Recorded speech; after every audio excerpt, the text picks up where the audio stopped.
Peace, peace. How's everybody? We're going to get started after this within a minute. Thank you for joining on.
Shalom, shalom.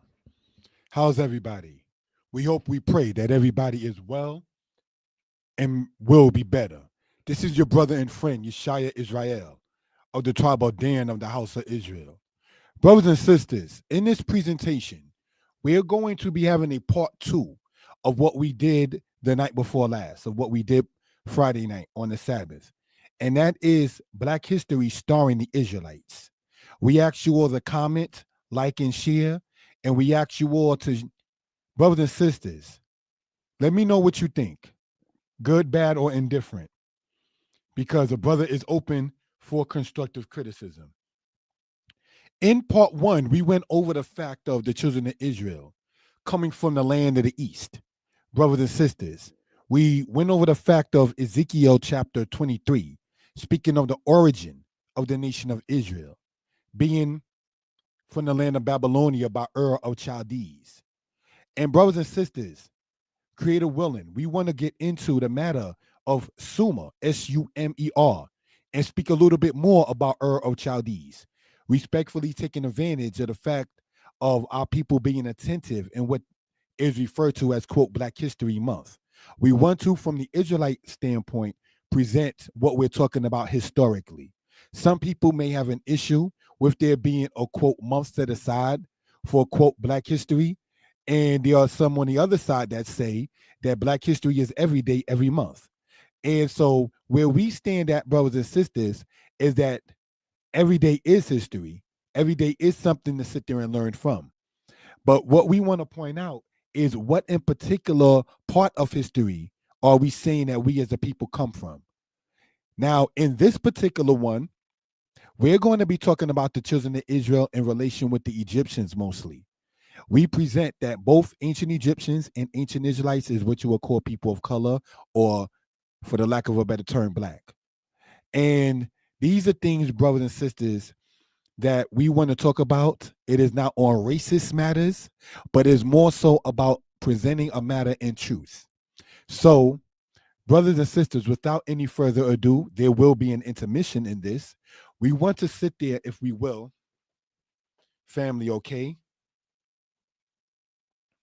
Present this to you all, hoping that everybody is well and will be better. Asking you again to comment, like, share, and subscribe to the channel. Thank you for that, family. All right. I show myself ever so often because people say they would like to see, not a problem. That is definitely acceptable and welcomed. All right. So let us, without any further ado, get into this particular matter. Thank you for that, family.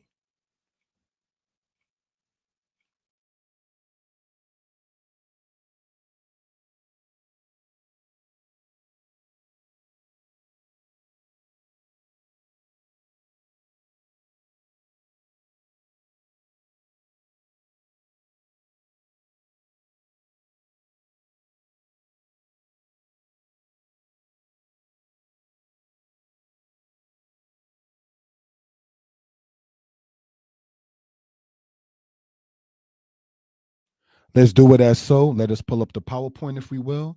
Thank you for that, family.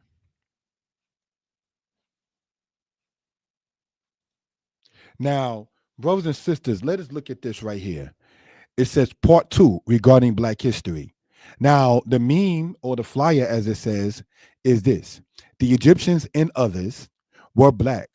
Tune in to More Yeshaya as he speaks on this and topics of colonization, displacing of people, and renaming of places. So, brothers and sisters, what we care to want to get into in this particular matter is so. And without, again, any further ado, let's do that. Asking you to get your pens, your pads, your paper, and to take notes. Join Yeshaya as he speaks on this topic. Enjoy our Black History Month. And of course, we know that it just cannot be limited to just one month. But brothers and sisters, while people are attentive to it, care about it, have more attention and compassion, if you will, then let's get into it. Thank you for that, family. What you're seeing, brothers and sisters, inside of this, I want to explain. All right, if we look at this, say with the laser pointer, this right here on the with the pictures on the top left hand side, all right, is a picture of Israelites that are inside of the Sennacherib wall, if we will. Sorry about that. Didn't mean to do that. All right. That is inside of you got a little peek already, LOL with that. Inside of the Sennacherib wall in that particular case. All right. When you go into there, they will sit there and explain to you that these are images of Israelites that was taken into the Assyrian captivity. Now, I'm not trying to be funny or nothing like that. The images of the two people seem to be of bearded men and braided hair going back. And who do we know to have hair to be braided going back among peoples? Okay, just saying that in that case. All right, what you're seeing on the top right hand side is a picture of brothers and sisters Taharka. And Taharka was a person that ruled in the 25th dynasty of Egypt, brothers and sisters. He ruled in part Ethiopia and he also ruled in Egypt. And he's mentioned in the Bible in the book of 2 Kings, chapter 19. 2 Kings, chapter 19, when you read about a one named Taharka. And this is whom is speaking of in this particular case. As pointed out last year during, quote, Black History Month, the Israelites did not sit there and have a mindset to want to say, oh, you're dark skinned or you're light skinned or your lips are big or your nose is widened. And this is why, no, such was not the case in that particular matter.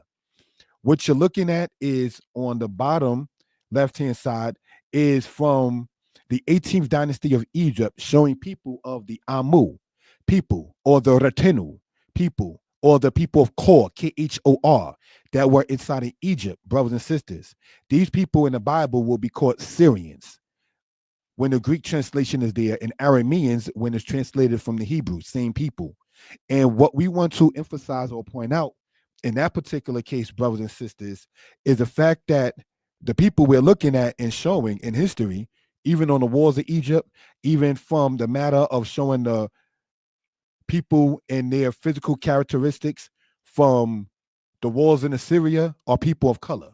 All right. So whether it be Israelites on the top left hand side, sorry, or it be a matter of an Ethiopian ruling in Egypt on the top right hand side, or it be in the New Kingdom in 18th dynasty Egypt on the bottom left hand side, or if it be in the 19th century AD, brothers and sisters, in which people were shown slaves as Egypt, painted by a guy named Poytner, Poytner, brothers and sisters, and this is how he painted the Israelites and the slave masters inside of Egypt in this particular case. So these are things, brothers and sisters, that we care again to sit there and bring out, if we will, for reference purposes. All right. So let us, brothers and sisters, get into this. If we will, thank you for the time.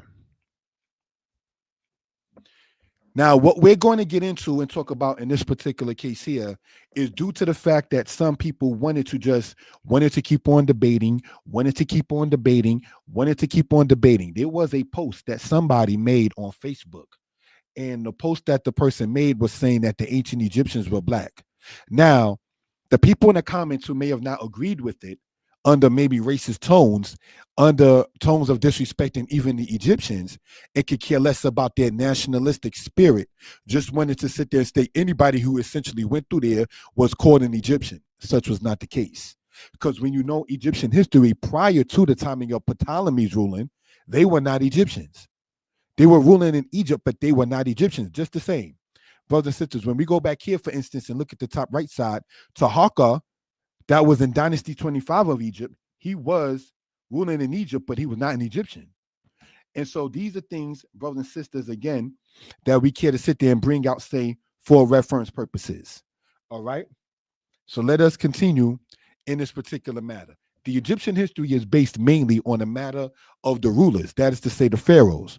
The Egyptians themselves stated that they came from a place that is by modern Uganda, the Rwenzori area.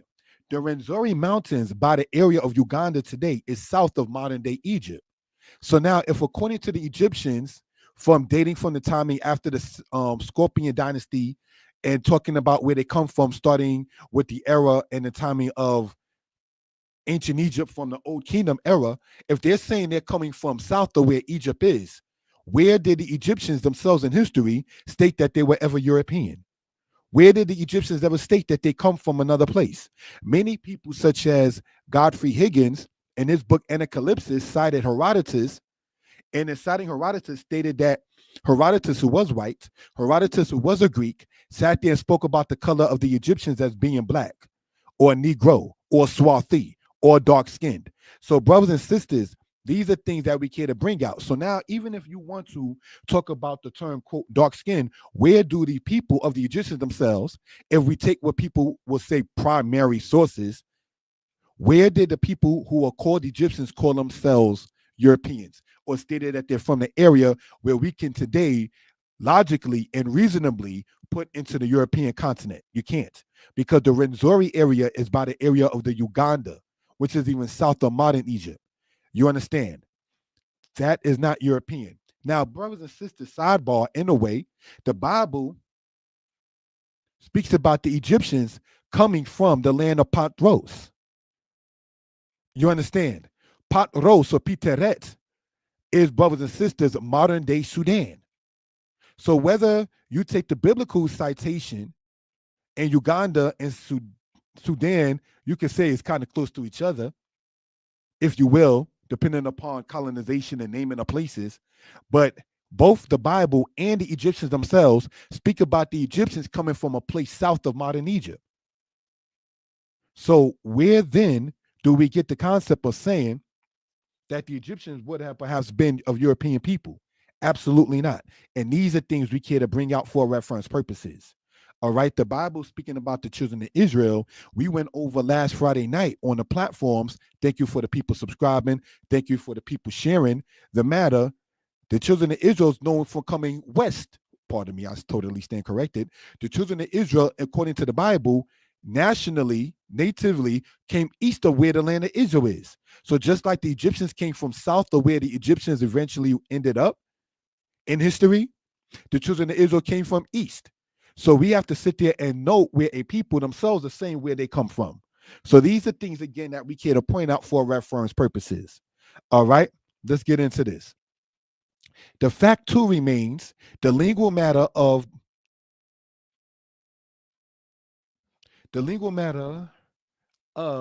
Egyptians. So be translated to English and other European languages. This shows that the phonetics of the Egyptians is not European. So, brothers and sisters, if you look at the language of the Egyptians, it is listed as an African language. It is not listed as a European language. It is not listed as an Indo-European language.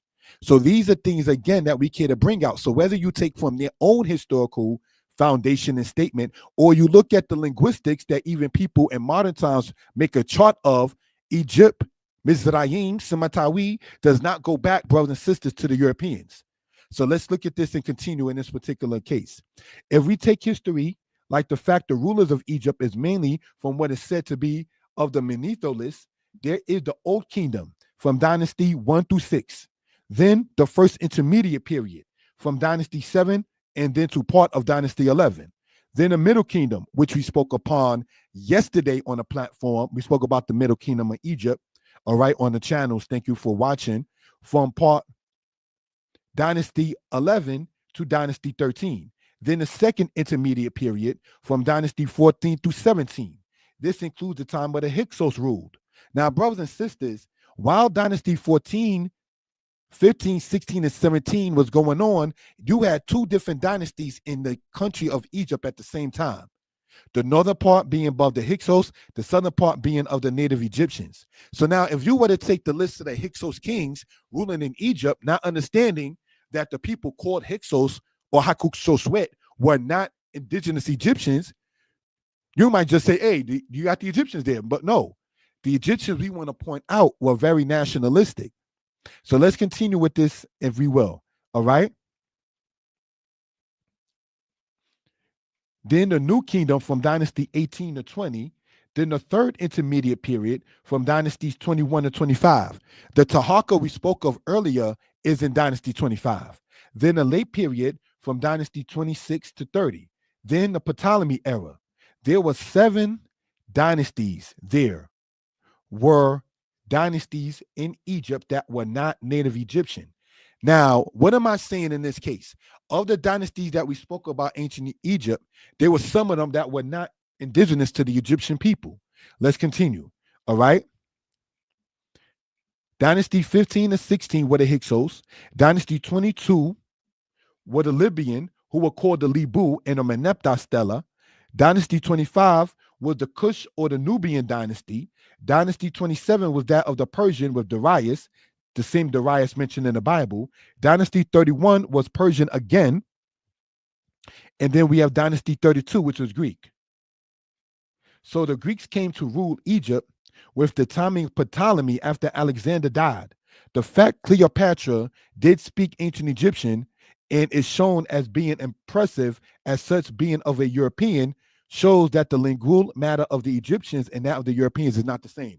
The Cleopatra that we keep on speaking of in history, brothers and sisters, was a Ptolemy ruling woman, ruling in Egypt. But if you didn't know about her identity and her ethnicity, some people might have thought to say that she was black, but then actually she was of the Ptolemy people, who were of the Greek people, who were of Caucasian or European people.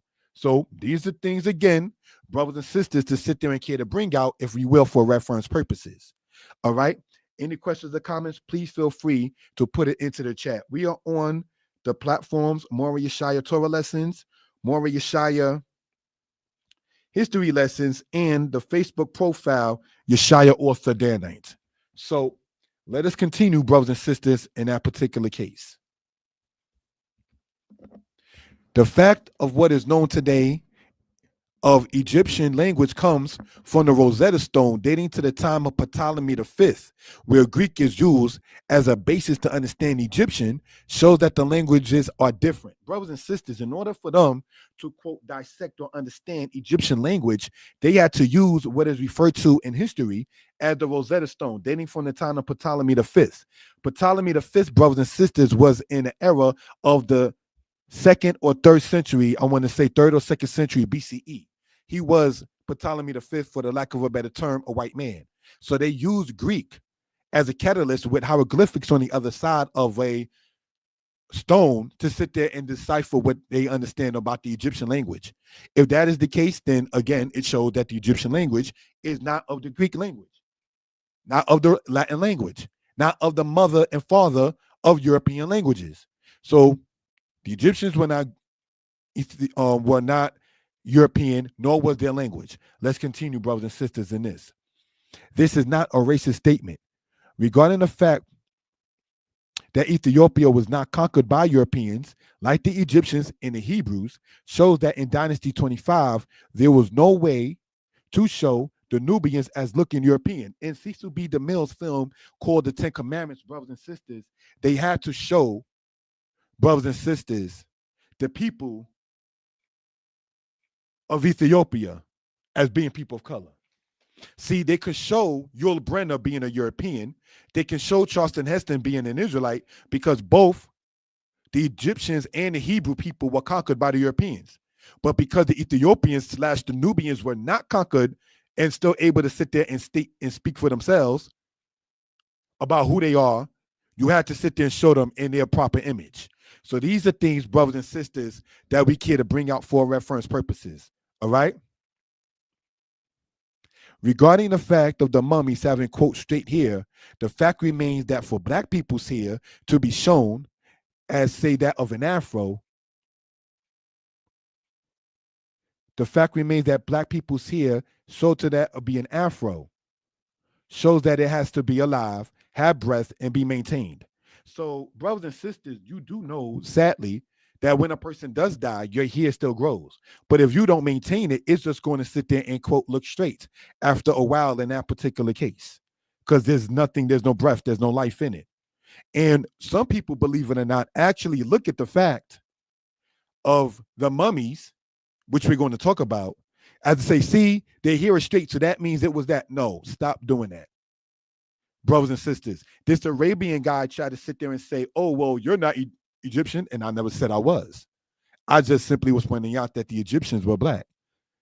Not all black people are Egyptians, but all ancient people of ancient Egypt stock were of black people. These are things that we do want to point out. All right? Black people who get what is called dreads or locks do have to take their afro and twist it again and again, and even after that, the afro grows underneath the locks. In order to understand a people, Egypt or anyone else, one must understand the lingual matter of a people. So, brothers and sisters, looking at a mummy that is over, say, 2,000 years old dead, to sit there and state that is your people because the here has not been maintained is silly. This is why when you talk to characters like that, you wind up seeing things like silly emojis, things making no sense, and so forth and so on in that particular case. So, brothers and sisters, looking at it for that, we want to sit there and point that out for reference purposes. All right, let's continue in that particular matter. Thank you for that. As pointed out for Arabs who went to Egypt after the times of Rome's occupation there, to say they are Egyptians of old is like the Moors being in Spain from the 8th to the 15th century AD, saying that they are the people of ancient Spain. Brothers and sisters, being in a certain place and having control of the government of a certain time does not sit there and make you the ancient ones of that people. Ancient Israel being in the land of Canaan and thus changing the name to the land of Israel does not mean that they were there during the time before Abraham as a people. So these are things that we care to bring out for reference purposes. I like to show this book here, if I may. All right, looking at it in that particular case, it's called The World of the Pharaohs, if you can see it. All right, and in it, we are going to The World of the Pharaohs by Christine Hobson. And in it, it gives a timeline, if we will, brothers and sisters. And in this timeline, if we will, we see in the timing of the 6th century AD is when we see the Arab conquest, as pointed out here. All right. As pointed out here in this book here called The World of the Pharaohs. So it was not of ancient timing, say even 500 BCE, that the Arabs that we see in Egypt today are actually the people that were there. They came there after even the time of the fall of the Western Roman Empire when the Byzantine Empire was still in existence. So these are things, again, we care to bring out. Let's go in, brothers and sisters. All right.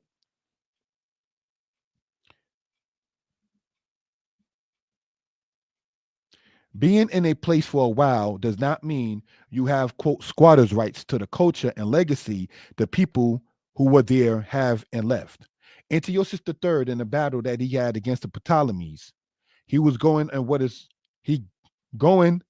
he was able to get what is now called Palestine.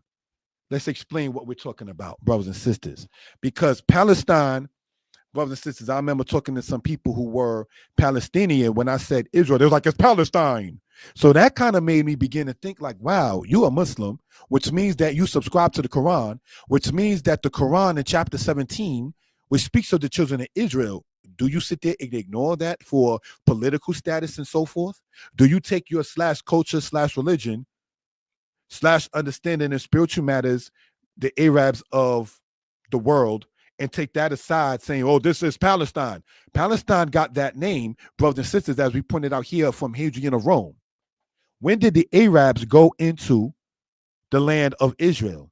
Was during the time when Rome was still an empire, brothers and sisters, and the Nabatean people from the people of Nabayot of Yishmael were the people that were doing it, and they were in cahoots, brothers and sisters, with the Idumean people, or that's to say the people of the Edomites.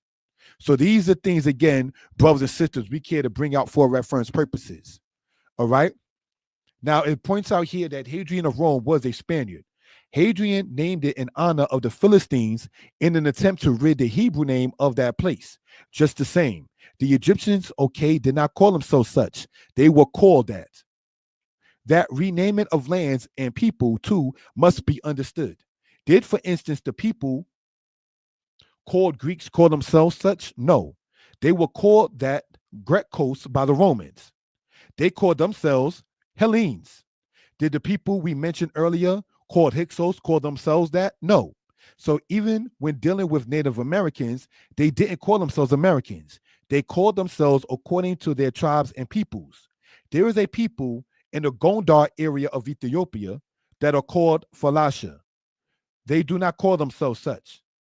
The language they speak, Amharic, is linked to the language of Hebrew. Hebrew is listed as an Afro-Asiatic language. So when in Hebrew one says Shabbat, and Amharic one would say Sanbat. It is interesting that the lingual matter in many of these types of conversations is not spoken upon. This is why when I was speaking upon this matter with a person, brothers and sisters, who is saying of the Arabian people that were in Egypt and so forth and so on, Arabic does not go back to the old kingdom of Egypt. Arabic does not go back to the timing of Ramses spoken in Egypt. So if the linguistic or the language matter, the phonetics of the people are different. I am not into worshiping the Neteru of ancient Egypt, but when, and I ask in no disrespect, when did the Egyptian gods become the Islamic gods? Because the culture of the ancient Egyptians, shown in their language, shown in their climate, shown in their culture, shown in their lingual matter, is not that of the Arabians. So when did that change? Brothers and sisters, you've been in Egypt maybe too long, Mr. Muhammad. Just like black people in America, Sister Shaniqua, Brother Tyrone, maybe we've been in here too long. So maybe we want to sit there, and as it says in Isaiah, it shall be as a chaste roe, and everyone shall go back to his land, and everyone found joined going against that shall be thrust through.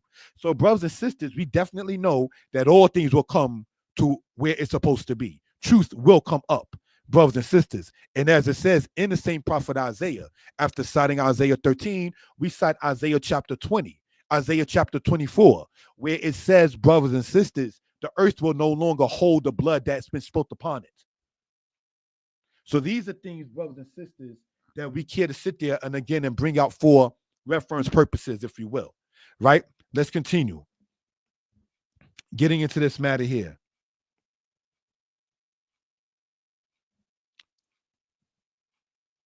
Yet people use silly memes and weird emojis and slanders without getting into the matter.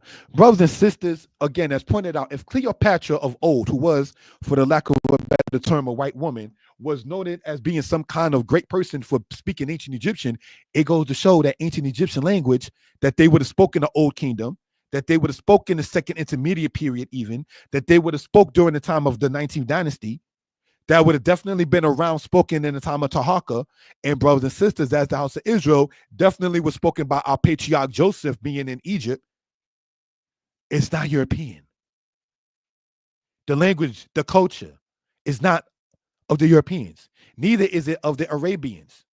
So, brothers and sisters, because the children of the ancient Egyptians are not in their land able to speak, and because the children of Israel are not in their lands able to speak, the Europeans and the Arabs have come in and assimilated the culture by wanting to be in the history of such. But no, such is not the case. One of the key things they did was make what they call the Suez Canal. That was not just perhaps just for business purposes, to cut off the so-called Middle East, even though Egypt is called in part the Middle East, from Africa itself. Brothers and sisters, Thutmose III went back and forth between the land of Israel and the land of Egypt. Brothers and sisters, Jeroboam, who later became the king of the northern tribes of Israel, went back and forth from the land of Israel into the land of Egypt. Brothers and sisters, Necho Wahambre of Dynasty 26 went past the land of Israel, going all the way, brothers and sisters, in his attempt to go over where Assyria was. But in order to do so, he had to go and cross where the tribe of Judah was. And that is when we get into the book of Chronicles, when Josiah, king of Judah, went against Necho of Dynasty 26 and was assassinated. So these are things, brothers and sisters, that we care to bring out for reference purposes. These people we're talking about, Josiah of Judah, Necho of Dynasty 26, Ramses of Dynasty 19, brothers and sisters, and Jeroboam of the divided kingdom between Judah and Israel were not European. The language of Hebrew is not European. The culture of the people cannot be found from Germany, cannot be found from England, cannot be found, brothers and sisters, from Italy. This is not racism. This is giving the Europeans, if anything, their true props, their true respect in their place in the world. Not trying to sound like a coon or disrespectful, having to mix it with some Western Asiatics or some Northern Africans in order to get some clout and light. You understand? So, pardon. These are things, in part, again, that we want to point out for reference purposes. Any questions or comments, please feel free to put it into the chat. Now, let's look at this, brothers and sisters. If you see me, I've been drinking a little Kool-Aid, so my lips might be a little red. I had to sit there and get something to drink. I like a little thing to drink sometimes when I'm speaking and doing these presentations. Let's look. All right. In the time of ancient Egypt, there was a guy named Ament Nufer who robbed a tomb of a ruler. They put him to death. This can be found recorded in what is called the Leopold Papyrus Part 2. So now, even looking at the mummies in Egyptian culture was a crime. So Europeans and Arabs looking at mummies saying, oh, it looks like me because the hair is straight. No, you children of Ishmael, who wound up mixing with the Ptolemies, who wound up mixing with the Seleucids, after the people of Persia mixed in with they of the Europeans. And then you came of a mixture of that. That's why it looks like that. Brothers and sisters, and that's pointed out in this book here, brothers and sisters, The World of the Pharaohs by Christine Hobson, it gets into a matter of speaking upon the matter of when the Arab conquest of Egypt came in, around the timing after the fall of the Western Roman Empire, when the Byzantine Empire was still in existence. Let's continue, family, to give a timeline to such. If a guy that went into the Egyptian tombs, brothers and sisters, dealing with the ruler Sobekimsaf, was put to death, why do people go and look at mummies as a catalyst?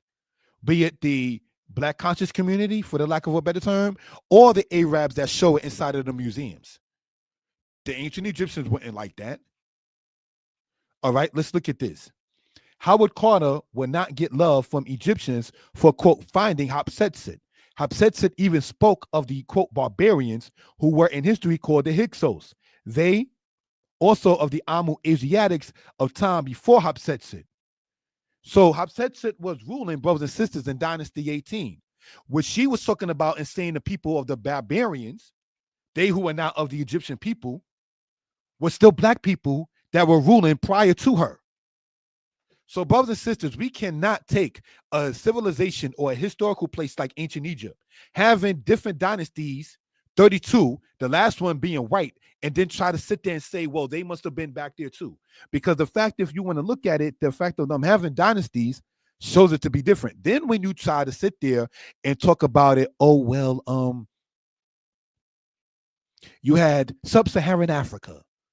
Where did the people of ancient Egypt, the ancient Libyans called the Libu, called Libya in history, called Cyrenia in history, where did the people of Tunisia or Algeria, all those countries in northern Africa, from Morocco going all the way east to Egypt, where did they in their ancient times call themselves northern Saharan people? For you to sit there and colonize Africa and then sit there and say sub-Saharan. So in other words, it's light on the top in complexion and then darker as you go along. One person earlier in the day sat there and said, black people come from West Africa. So I guess the black people over in Zambia and Madagascar, which is in southeastern Africa, don't count. See, when you're trying to sit there and take it from a colonized place and then try to build a story upon it, those are the silly statements that are made. So we just want to go over that particular matter, hoping and praying everybody as well, and will be better. At this point, we're going to take, as pointed out earlier, an intermission, and we'll be back, family. Thank you for that, for joining on. This is your friend and brother, Yeshaya Israel. Thank you for that.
Shalom, shalom. We're back.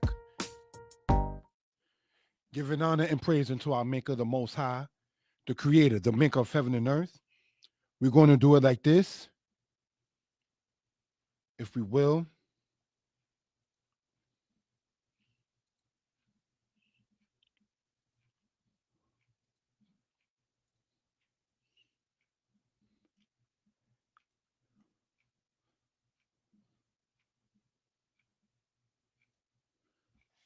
All right. Thank you for watching with us, if we will, family. And let us continue in this. All right. Let us explain. We want to point out that the portion in Genesis 15 of the 400-year oppression was that of Joseph to the Exodus. During the time of the Middle Kingdom, meaning the Middle Kingdom of Egypt, and what is called the text of Deir el-Bersah, there are records of famine. This is during, brothers and sisters, the Middle Kingdom of Egypt, as pointed out. The kings of Dynasty 12 were known for attacking the Nubians or the Cushites. It is not surprising to see a Cushite mentioned in Numbers chapter 12. So we're asking you to get your pens, your pad, your paper, and to take notes. We are on the platforms Mora Yeshaya Torah lessons, Mora Yeshaya history lessons, and a Facebook profile, Yeshaya Author Danites. Now, I do not profess to know everything, and I am open to constructive criticism. I am able to see the comments being made, if they are made, inside of the presentation and so forth. This was intended to be done, brothers and sisters, the night before last, but with the timing, I decided to do part 1 and now a part 2. All right. Thank you for that, family, in that particular case. All right, let's continue.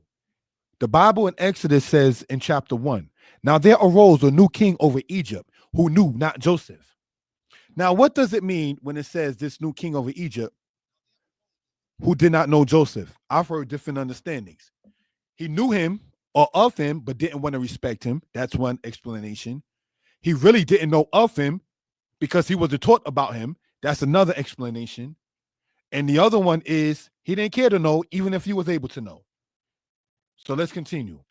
And he said unto his people, behold, the people of the children of Israel are too many and too mighty for us. Come, let us deal wisely with them, lest they multiply, and it come to pass that when there befalleth us any war, they also join themselves to our enemies and fight against us and get them up out of the land. So, brothers and sisters, we have been stating for quite some time on the platform, Mora Yeshaya History Lessons, that the children of Israel's oppression that we see in the book of Exodus, brothers and sisters, started in the Middle Kingdom of Egypt and ended in the Middle Kingdom of Egypt. And that, brothers and sisters, when it says 400 years, it is talking about 4 generations, as pointed out in a presentation that was done Friday night on the Sabbath on the same platforms. All right.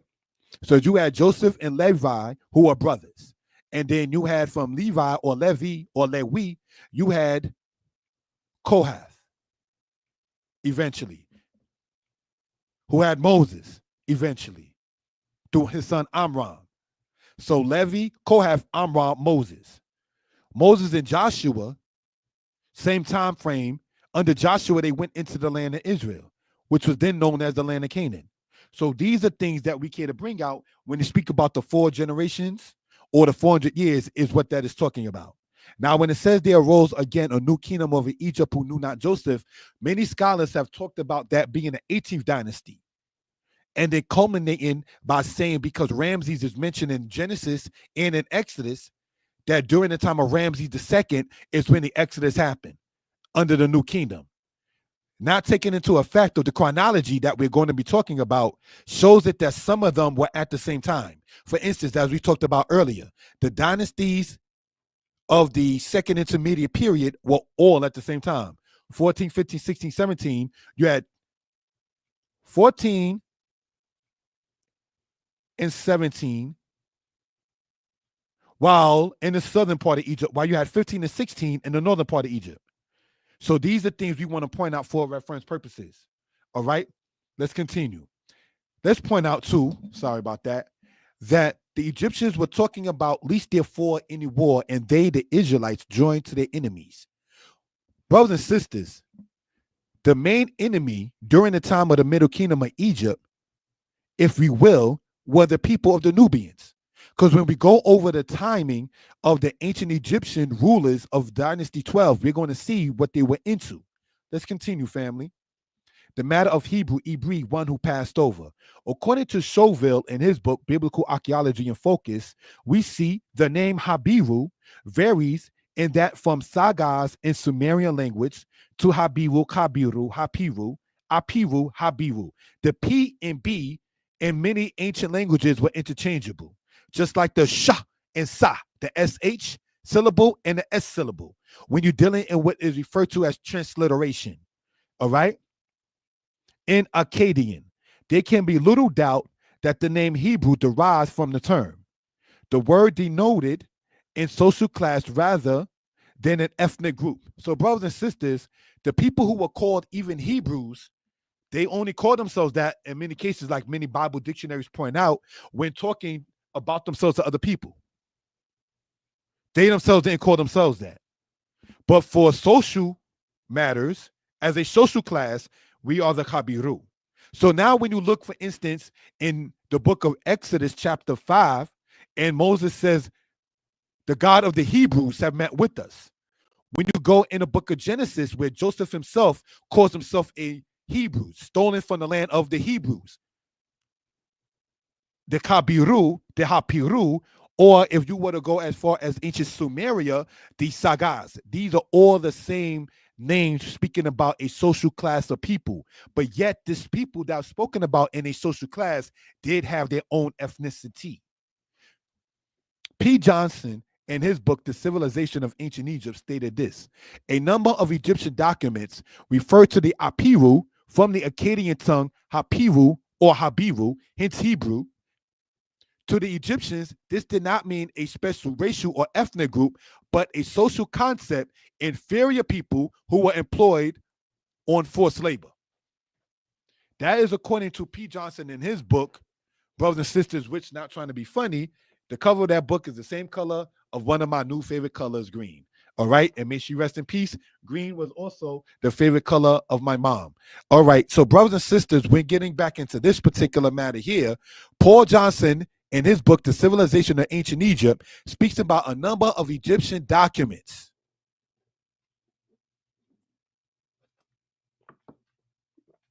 of a people called, say, the Habiru or the Kabiru. Let's continue, family. We want to cite our sources. Terms used regarding the Asiatics. The people called the Amu, Setyu, Retenu, Kor, Dijahi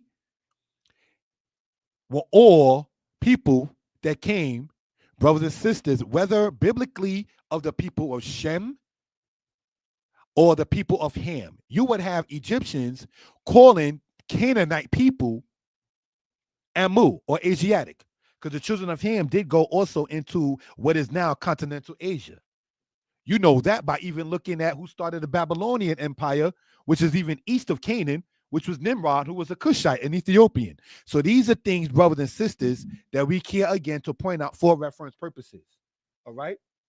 Young Israelite, shalom, my brother. Thank you for joining on. Now let's look at this right here. Like the figures quoted for the Sasu or Bedouins and for the Koreans, who may derive their name, later extended to all Palestinians and Syrians. Now, brothers and sisters, we pointed out earlier here, right, that the Syrians or the Arameans were the people, in part, let's use the laser point, if you will. When it says Syrians, he's talking about the people here on the bottom left-hand side, if we will, right? That's from a picture from the 18th dynasty of Egypt. Now, those are some of the same people that went to war with the house of Israel later, which we're going to talk about. But going back here in the book, brothers and sisters, written by Sir Alan Gardiner, it says here, like the figures quoted for the Sasu or Bedouins and for the Koreans, who may derive their name, later extended to all Palestinians and Syrians. So we already showed who the Syrians were. in this particular case. We're not looking at the descendants of the Ptolemies mixing in with the children of Ishmael to say, oh, that's them. No, it's not. Palestinians, we already went over the name Palestine as it was named, brothers and sisters, by the Roman Emperor Hadrian. It doesn't go, correct me if I'm wrong, further than that. Immediately preceding, there is a reference to the Apiru. A few years ago, it was confidently asserted that these people called the Amu, the Asiatics, the Shasu, that it was confidently asserted that these people were identical with the Hebrews of the Old Testament. But this is now denied by all but a few scholars. So some scholars say yes, some scholars say no. Let's continue. It is, however, generally accepted that they are to be equated with the Habiru, better Hapiru, of the Amarna tablets, because we went over last Friday regarding the Amarna tablets of the Kabiru, for those who did remember, apparently a generic term for outcasts or bandits, belonging to no fixed ethnic groups. In Egyptian texts, they appear as Asiatic prisoners employed in stone quarries. Brothers and sisters, what Egyptian texts are we talking about? We're going to talk about that as well in this presentation. So these are things, brothers and sisters, that we can bring up for reference purposes. All righty. Now, Deuteronomy chapter 5 says that you shall remember that you was a bondman in Egypt. Therefore, the Lord your God commanded you to keep the Sabbath. So brothers and sisters may have wondered why a brother, see, you talking about external things all the time. You talking about the Bible not enough. No, the Deuteronomy book tells us regarding the observance of the Sabbath, one of the reasons is to remember that we was a bondman in Egypt. So there's nothing wrong studying about what happened during that time. So you can pass that understanding on to your children and to your children's children. When the timing comes of Abib and the timing of Passover comes for us as Israel, there's nothing wrong with us understanding what happened with us in the land of Mizraim or Egypt. So these are things, again, we care to bring out, brothers and sisters, for reference purposes. Thank you for that. These terminologies, Shasu, Bedouins, Amu, Setu, belonging to no fixed ethnic groups, because you could have been either biblically Canaanites who were Hamitic, or you could have been the Shemitic Israelites who were not Hamitic and still called those names by the ancient Egyptians. In Egyptian texts, they appear as Asiatic prisoners. So you had the Asiatics as prisoners in Egypt in the Middle Kingdom. We're going to point that out. Let's continue, family, brothers and sisters. The Amu Asiatics in Egypt.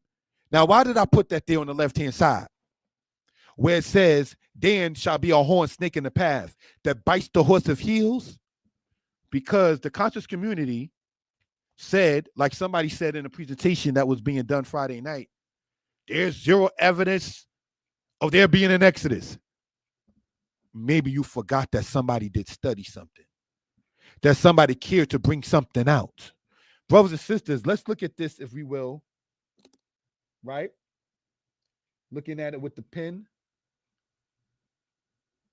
Amu Asiatics.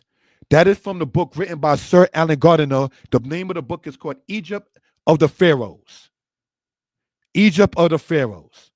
And it talks about the Amu, the Asiatics. And here we see pictures of such on the top of this. Again, not European. All right. So let's continue in this particular matter.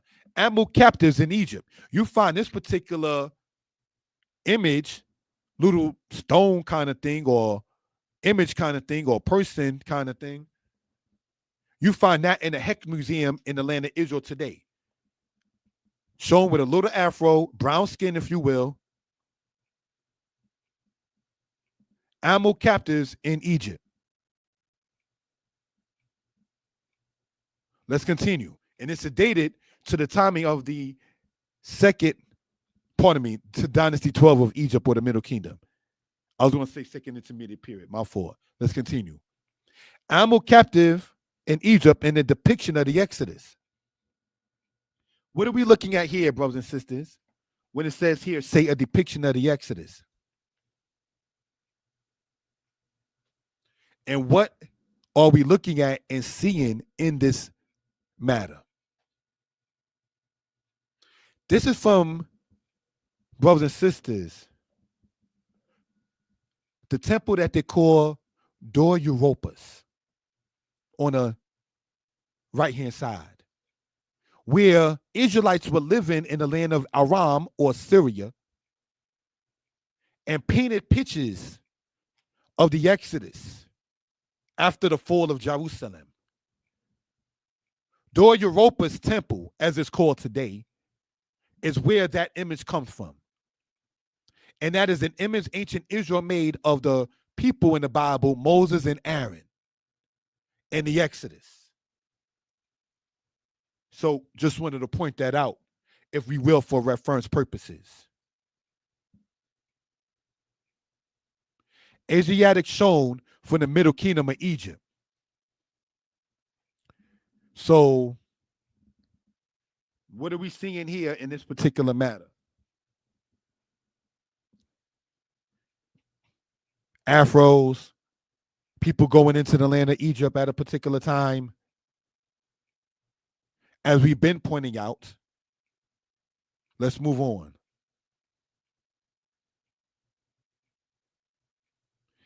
Captives in Egypt, the Amu.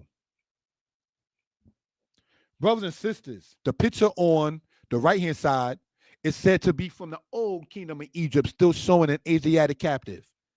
So the children of Israel in the middle kingdom of Egypt as captives were not the first captives that the ancient Egyptians had. See, remember when they sold Joseph? Remember what his brother said? Oh, they see Ishmaelites that were going into the land of Egypt. So the children of Jacob already knew that Ishmael and other people were already interchanging people as slaves.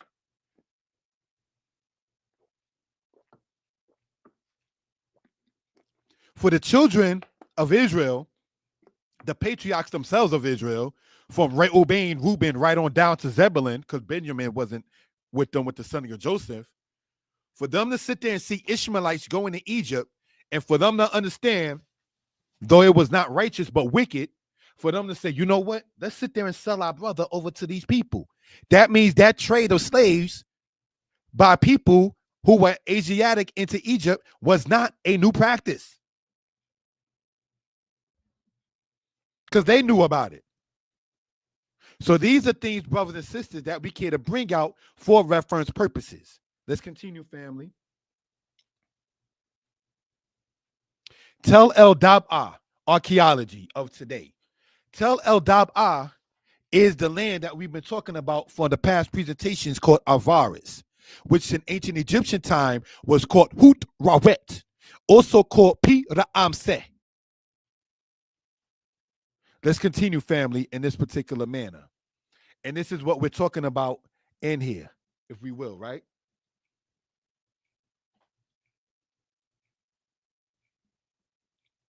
Looking at it with the laser pointer, Avaris, Goshen, Pithom, all this area here in northeast Egypt. Sorry about that. This is how it looks in part today, with the people doing archaeological work and all of that kind of stuff. So just want to show that, if we will, for reference purposes. Thank you for that, family. Now we're going to talk about something. I want the family who's listening to remember this. Remember when we're going to talk about Egypt and Lebanon. Egypt and Lebanon. Let us remember that as we get into this. Thank you, family. External sources of slaves in Egypt. And I want to say something. You might see a brother, myself, brown skin, if you will. I am darker than both of my parents. May both of my parents rest in peace. My mother was what you would call a light-skinned woman. So the game that some people try to play was, oh, when you look at some of the walls, they are different, yellow skin toned. David was called yellow in the book of Josephus. My mother will be what you would call a yellow woman of complexion, but yet still understood to be a black woman. Brothers and sisters, so we cannot sit there and play the modern Willie Lynch, the light-skinned slaves versus the dark-skinned slaves. We can't sit there and play that kind of game. We're too mature in 2025 for that. Now, external sources of slaves in Egypt. In another case, a wife was left for Amu, Asiatic slaves, by Sir Anna Gardiner in his book that we cited earlier. The book that we cited earlier, brothers, sisters, in part, has the table of contents that we see here on the bottom left. That's part of the table of contents of the book that we just cited in that particular manner. All right. So let's continue in this particular case. All right. There is evidence from Tel El Daba that a community of Asiatics existed early in the 13th dynasty, which is still the Middle Kingdom. There is also reference to camps of Asiatic workmen by Ian Shaw. Ian Shaw, brothers and sisters, wrote a book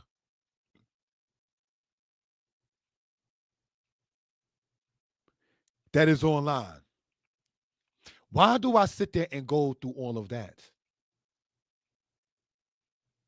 Because we want to cite our sources. Israel. We want to cite our sources. We want to bring this information out to our people and leave, if we can, no stone unturned. And as our brother and friend Israel Young Lion wrote, there were dark and light-skinned Asiatics. You're absolutely right. Just the same. There are light-skinned Hamitic people. When you look at some of the people in Mali, in general, that's a Hamitic nation of the line of the Hamite people. And all of them are not the same complexion as the black in my hat or the black in my crown or the black in my kippah. So we cannot sit there and play that kind of game in that particular case. When you have people talking about there are indigenous Africans that got blue eyes, when you start talking about indigenous Africans that have blonde hair, okay, I've been seeing some of that kind of stuff. Whose hair is a little straighter than maybe others. When you look at the people in Angola, and you can't tell the difference between some of them and some of the dark indigenous Americans, we cannot play the dark skin and light skin game. That game is over. All right. So just looking at it in that particular case. All right.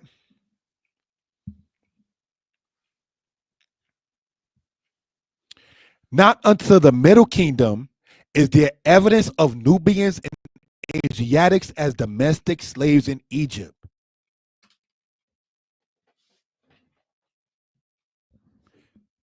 Brothers and sisters, these are things we care to bring out for reference purposes.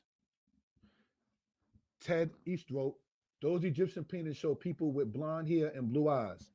I don't know what pictures you're talking about with blonde hair and blue eyes. That wasn't shown in this. Maybe we can have a different presentation concerning that. But not even all Europeans or even white people got blonde hair and blue eyes. You understand? But looking back, say at this in this particular case, not until the Middle Kingdom is there evidence of Nubians and Asiatics as domestic slaves in Egypt. The Middle Kingdom we've been talking about again and again and again and again. And the reason why, look up the Egyptian book of Gates, where Egyptians depict themselves and surround the nations. Okay, I'll have to look into that to sit there and see that, because the book that I have by Lorna Oakes shows Ramses of the New Kingdom as being what you call pitch black. So Ted East, thank you for that. But I'll look into that. I appreciate it. But the book that I just cited verbally, not even inside of the presentation, Encyclopedia of Ancient Egypt by Lorna Oakes, shows Ramses to be very, very black. All right. So just want to point that out in that particular case. But getting back, if we will, into this particular matter here. Now, and I'm glad that you mentioned 1200 BCE, because I'm going to not mention that. Why I'm glad you mentioned that, but I will mention that as we go along. And I want to say for the record, I am, brothers and sisters, drinking in part, I know this is going to look a little hood or ghetto, my Kool-Aid. So if my lips look a little red, that's why, from what I'm drinking as I continue to speak. Okay, but we're going to hold on to that date that you just said there in 1200 BC for a reason. Let's move on, brothers and sisters, in this particular case. If in the Middle Kingdom that we've been talking about, citing Ian Shaw, citing Gardiner, and citing the other author here by the name of David, Not until the Middle Kingdom is there evidence of Nubians and Asiatics as domestic slaves in Egypt. What does domestic mean? Household.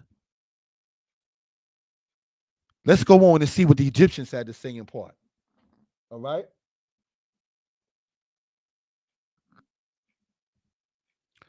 Let's look at this. External sources of slaves in Egypt. The Asiatic inhabitants of the country at this period must have been more times more numerous than has been generally supposed. Whether or not this large slave population could have played a part in hastening the impending of the Hyksos dominant is difficult to say. This is from Cambridge Ancient History, Volume 2, which is, Cambridge is a university. So, brothers and sisters, the Asiatic inhabitants of the country at this period, we're talking the Middle Kingdom, must have been more times more numerous than have been generally supposed. The Hyksos that we're talking about in the second intermediate period is after the Middle Kingdom. So let's go on, brothers and sisters, into this. All right. Asian slaves, whether merchandise or prisoners of war, became plentiful in wealthy Egyptian households. Encyclopedia Britannica, 1964, volume 8, citing the sources. It should be noted, however, that on stele, which is the plural of the stela, and in papyri, the plural of papyrus, Asiatic slaves are increasingly often mentioned, though there is no means of telling whether they were prisoners of war or had infiltrated Egypt of their own accord. Egypt of the Pharaohs, page 133. So these are things, brothers and sisters, going from back here, if we will, and citing our sources. You can pick up these books online, if you will. And going and looking at this here, this here, this here. Now, it's not, and I want to say this to the said conscious community and to the Israelite community. It doesn't hurt.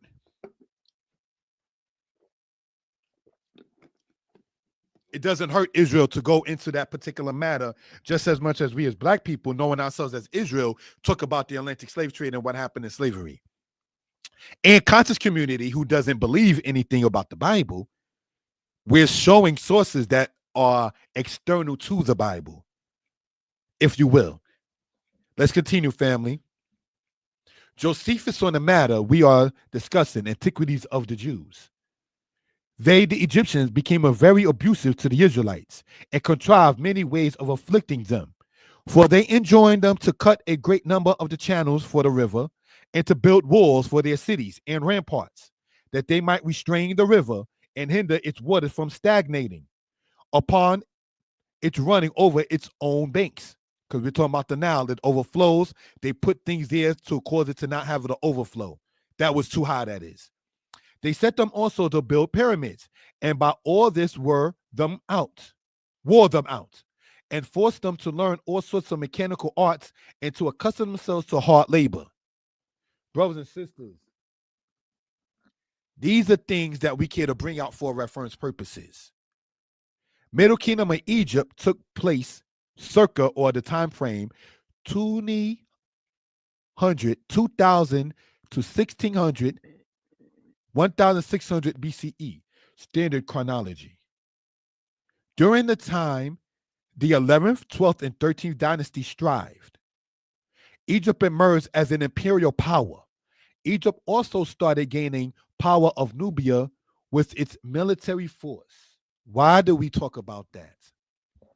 Because, brothers and sisters, remember we spoke earlier about the Nubians being victims of the Egyptians during the timing of Dynasty 12, during the timing of the Middle Kingdom of Egypt. And then when we go chronologically in the Bible, and it speaks about the Nubians under the word Cush being one of the wives of the prophet Moses. Yes, I said one of the wives. Moses had more than one wife. But getting back into this, when it says here that in Numbers chapter 12 in the Bible, speaking about the Ethiopian woman who Moses had taken, if Moses, according to the Bible in Exodus chapter 11, was a great man in the land of Egypt, as pointed out by many in Exodus, in the book of Josephus says that when Moses was a general in the army of the Egyptians, made an expedition against the Nubians, is how he got the wife that we read of in Numbers chapter 12 named third beast. A lot of, in Greek, that transliteration that is. A lot of people, when I was presented that Moses had an Ethiopian wife or more than one wife, there was Zipporah of Midian, and there was third beast of the Cushites. Many people, without no offense intended, asking me why I say so, would just dismiss what a brother was saying. Just as much as when a brother was presenting, and I'm open to constructive criticism, and as a teacher will always be a student. I said on Facebook that Solomon had to know Spanish in order for him to be doing business with the people who were other Europeans in Tarshish, which is Spain. Brothers corrected me by saying the Spanish that we know of would have been a Latin form called more so Castilian in those days and times. And I said, thank you for that. Definitely respected, as opposed to the people putting emojis of silly faces. We ain't got no time for that. Ain't no LOL in these presentations, brothers and sisters. So these are things, brothers and sisters, that we care to bring out, if we will, for reference purposes. All right.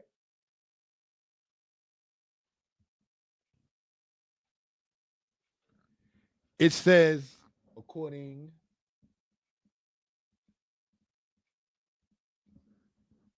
Shalom, Beit Zadok, Shalom, Israel Young Lion, and Ted East. For the people commenting, shalom to you all. Thank you for such. All right, let's continue in that particular case. Let's remember the part in the blue.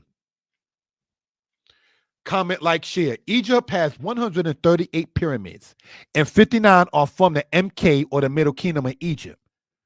The matter we are presenting is that the mud brick pyramid is built by the Asiatics, inclusive of the Israelites.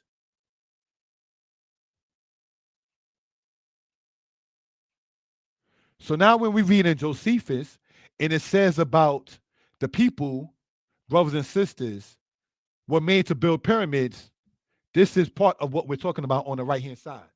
The mud brick pyramids. Remember, they had to use straw to make brick. Let's continue. When you read in Exodus 5, and this is showing it up more close, if you will. Senusrit, the first and second, had what you call the mud brick pyramids built. And men that had the first and second had what you call the mud brick pyramids built. And all of those guys are from the 12th dynasty of Egypt. Let's continue, family. The matter of chronology. The dates for the majority of the pharaonic period, that's to say 3000 to 664 BCE, are based mainly on ancient king lists, dated inscriptions, and astronomical records. In the Old Kingdom, the margin of error is likely about 50 years. In the first dynasty, it might be as high as 150 years. There were overlapping dates of reigns of kings due to co-regencies. Some rulers' names were poorly documented and unknown or difficult to assess. Now, not trying to say let's dig up the mummies. When me and the sister I was cornering with was in Egypt, I remember asking a tour guide who was with us, I said, do you happen to have the mummies of the Old Kingdom? And she said no. So it's not surprising looking at that in that particular case, if we will, right? But let's look. It says some rulers' names were poorly documented and are unknown or difficult to assess. Atlas of Ancient Egypt by Baines and Malek, which is a book you can get online. Actually, I got that book in front of me right here, if you can see it. All right. This is part of it in this particular case, if you can see it. The book that we just cited. All right. But brothers and sisters, if the chronology has errors in it, why do they come to Israelites and always want us to sit there and give the chronological time frame and which pharaoh was what and what date? Give us a date, give us a date, give us a date. You give us a date. When there's a margin of error of 50 to 150 years in the Old Kingdom, you give us the date. Because the ancient Egyptians, like the ancient Israelites, did not go by BCE and so forth and so on. So ancient Egyptians did not have the best and beautiful history, just like the Israelites did not have the best and beautiful history. So what has been done by, and many say the Black conscious community, hate to have to put it in terms, not ever trying to sound disrespectful, brothers and sisters, is they give you a romanticism. The pharaohs, the priests, the culture, but then don't even speak upon perhaps why those kingdoms and dynasties fell. What happened to it that caused it to fall and not survive? Because as the Israelites, we speak upon why the kingdoms of Judah and Israel fell. Your wickedness. The standard chronology of the 12th dynasty has been remodeled over the years in the light of intensive studies and dated monumental records. Oxford History of Ancient Egypt. So the Ian Shaw that we spoke about earlier, he's the one who wrote that book, Oxford History of Ancient Egypt. No, actually, Oxford History of Ancient Egypt is by Ian Shaw. Thank you. Under the kings of the 12th dynasty, it became the practice from the very beginning of the dynasty for the ruling king to accept as co-regent for the last years of his reign his eldest son and intended successor. Introduction to Ancient Egypt. T.G.H. James is the author of that book. So these are things, brothers and sisters, that we care to bring out for reference purposes. I'm gonna sit there and take out time to look at the comments, if we will. Thank you for that, family. Chiefs of the Genu were depicted with afros and braids. Okay, young Israelite done known what he's talking about and kind of jumped ahead of the presentation and pictures, but it is what it is. Beit Zadok wrote, Shalom Aleichem. I hope everyone had a blessed Shabbat. It was blessed. Yes, thank you. Arabian black and Sudanese black. Yes. Beit Zadok, Shalom, said to that person by Israel Young Lion. Like Shalom Aleichem Aki, good to see you. Beit Zadok wrote, good to see you over here, Mora Yeshaya, one of the best teachers out there. Thanking the Most High for that compliment and to be seen in such light, brothers and sisters. I come from historian teachers, brothers and sisters. This did not just sit there and spring up from just somebody out the clear blue. I want to take out the time maybe to verbalize some of the teachers and influences, some who have passed away. Imam Matina was one of my influences when I was a teenager. You see all of this stuff about this book, the Oxford History, the introduction to this book, this chronological time frame, and going over here into this Egyptologist book and going into the Amarna records and all of that kind of stuff. And woman, may she rest in peace, named Imam Matina, who was related biologically to my first Israelite teacher, Mora Yosef, out of the congregation called Kol She'erit, for those who do know. She told me when I was a teenager to dig into everything that I can try to find to support my stance. I never forgot she told me that when I was 18. I'm now 44. That was impressive. My first Israelite teacher, Mora Yosef, he taught the Torah heavily. Heavily. The Sabbath portions will go throughout the year from Genesis to Deuteronomy, back to Genesis to Deuteronomy. And it was a Tanakh based, so-called Old Testament base, if you will, but we say Tanakh, if you will. Right?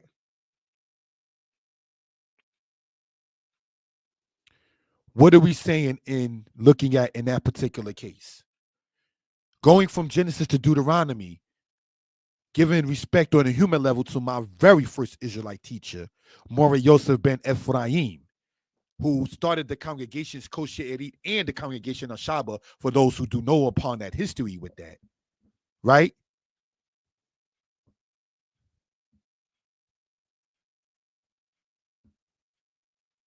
He taught about the Ark of the Covenant. In teaching upon the matter of the Ark of the Covenant, and generally never going beyond the book of Joshua, but having a Tanakh myself, I read into the book of Samuel and read where the Philistines stole the Ark of the Covenant. And I mentioned it to him when I was 10 years old. And I said, during the question and answer period, and I said, Shalom, Moray. Shalom, young man. I was reading the Tanakh and I was reading that the Philistines stole the Ark of the Covenant. And he said, yes, they did steal it. and he stared at me. And I don't say stare in a bad way, and I say this in no disrespect. I was taught from this teacher from age 2, essentially until his death when I was 22. You understand? But at age 10, he never really went into, no disrespect intended, the book of Samuel with us. He just mainly went from Genesis to Deuteronomy, back to Genesis to Deuteronomy. So when I was saying to him that I read something in the Tanakh that he knew, he did not teach me. I don't know what he taught others, but I know he never taught me out of the book of Samuel. We knew about King David because we already knew about King David. We knew about Babylon because we heard about it. But the congregation Kosherit did not focus a lot on history. It focused a lot on understanding the Torah, which is definitely nothing wrong with that. So when you read in the book of Samuel, which gets into the history of the Israelites, which my first teacher, Mora Yosef, did not heavily teach me, he stared at me and looked at me. And he nodded his head and he said, keep studying. See, that's a true moray, brothers and sisters. A true moray is going to tell you to keep on advancing where he has not even brought you. A cult member, on the other hand, is going to say, stay here, don't read that. That stuff is garbage. If you have a foundation in Torah, you can sit there and read anything else and be comfortable because you know where your foundation is at. You know where your foundation is. You know not to go to the right hand or the left. I could talk about Egyptian history and never sit there and think that Hathor and Sekhmet and Babu and Sobek, some of the Egyptian gods, should be worshipped. I don't teach that. I don't teach to worship the Ennead. I know Yah, the Most High, is the creator of heaven and earth. And we could talk about Egyptian history all day long, brothers and sisters. And so these are things, brothers and sisters, to point out, if you will, for reference purposes. My first teacher never teaching me about what happened in the time of the Philistines still in the Ark of the Covenant. When I told him about what I was reading, he said, keep on reading. My main Hebrew teacher, Kohen Mikael, may the Most High continue to bless his life. I learned a lot of Hebrew and fundamental ground Hebrew from Kohen Mikael, who is a teacher out of Hashaba Yisrael. And my main Hebrew teacher, and I told him that, no disrespect intended, to him. I said, you're my main Hebrew teacher. Another Hebrew teacher that I had, may he rest in peace, is Moreh Mishael. But the teacher that I had mainly eye to eye, face to face, was me being taught by Kohen Mikael. He did not get the time to teach me certain things in Hebrew, such as the waw consecutive or the waw hakipuk, which in biblical Hebrew makes the past tense turn to the future tense and the future tense to the past tense. So when we read the Bible, it says, and David said, the Hebrew says, Wayomer Dawid, but Yomar or Yomer is the future tense. But it prefixed with the wow sound makes the future tense a past tense verb. He never taught me that. So when he found out, or he knew that I knew it, and we was in a congregation that no longer exists, Ben Yadat, that was in Brooklyn, New York, and I was called up to read the Torah, he sat there, or stood there, that is, and he said after he understood a younger man or a man knew certain things about Hebrew that he did not teach me, he told me too, like Moreh Yosef, keep studying. That's what a true teacher does. They tell you to keep on going, even beyond what they had the time to tell you about. A cult member, that's how you can tell the difference between camp and cult. They don't want you to sit there and read certain things. Like doctors, some, not all, because you have the doctor's book of home remedies, so I'm not going to bash all doctors. But I remember a doctor, when I mentioned an herbal book, he shut me down. No. All I said was I read in the herbal book. No, like herbal books talking about golden seal and red clover and suma, which are the 3 herbs that people in Brazil use because HIV and AIDS is high out there. So they use red clover, suma, and golden seal. When he start talking about herbs like dandelion and things of that kind of nature, that doctor, no, like herbal books are kryptonite to a doctor in certain cases. Like, don't you ever mention that. No, we can't do that. Like, wow, is that serious? Yeah, because see, the pharmaceutical in many cases are drug dealers. And when you start talking herbal remedies, you're messing with their money. And you know how drug dealers feel. about their money and how they operate. So these things, brothers and sisters, we care to sit there and bring out for reference purposes. All right. Let's get into this. Thank you for the time, family. All right. Chronology of ancient Egypt is done in aspect of King's List. See, our friend Ted East, who sat there and put the matter of 1200 BCE. This is why I'm glad you put that. I didn't talk about it when you put it in there, my brother and friend, but I waited until we get to this for a reason. Thank you for typing that in there. So the chronology of ancient Egypt is done in aspect of King's List, Abydos list, Saqqara list, Medinet Habu list, Marsil Stel list, Ramesseum King list. Many state the records left from Manetho are not currently known. Thus, one may have to ask if the records mainly used as the Palermo inscription, Abydos, Saqqara, and Royal Turin Papyrus are used, and all date prior to the time of Dynasty 20. How can we account for the list of kings after Dynasty 20? So, conscious community, when you all was debating Israelites, not to blow up his name under the guy Sinetta, for those who do know, which, not to be self-centered, I was supposed to be in the Kemet on trial debates. When those brothers that were with Maccabees TV, for those who do know, I was supposed to personally be part of the squad, for the lack of a better term, on the Kemet on trial debate. But I mean not to sit there and slander. Certain things just didn't pan out. That's all I'm going to say.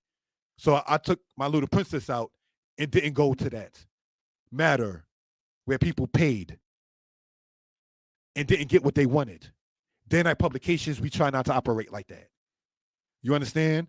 But brothers and sisters, looking at it like that, in that particular case, my background has nothing to do with Freemasonry. I like the way that the picture looks in that particular case. All right? So George Crawford, thank you for asking. Is your brick background symbolism for Freemasonry? Absolutely not. I just like the way the picture of it looks. All right. So thank you for that. And I'm going to state that for the record. Thank you for that. But let's look and go back to this here. In regards with our brother and friend Ted East asked, or stated, not even asked, about the 1200 BC. Where did they get that date from? Looking at all of this kind of matter right here, if we will.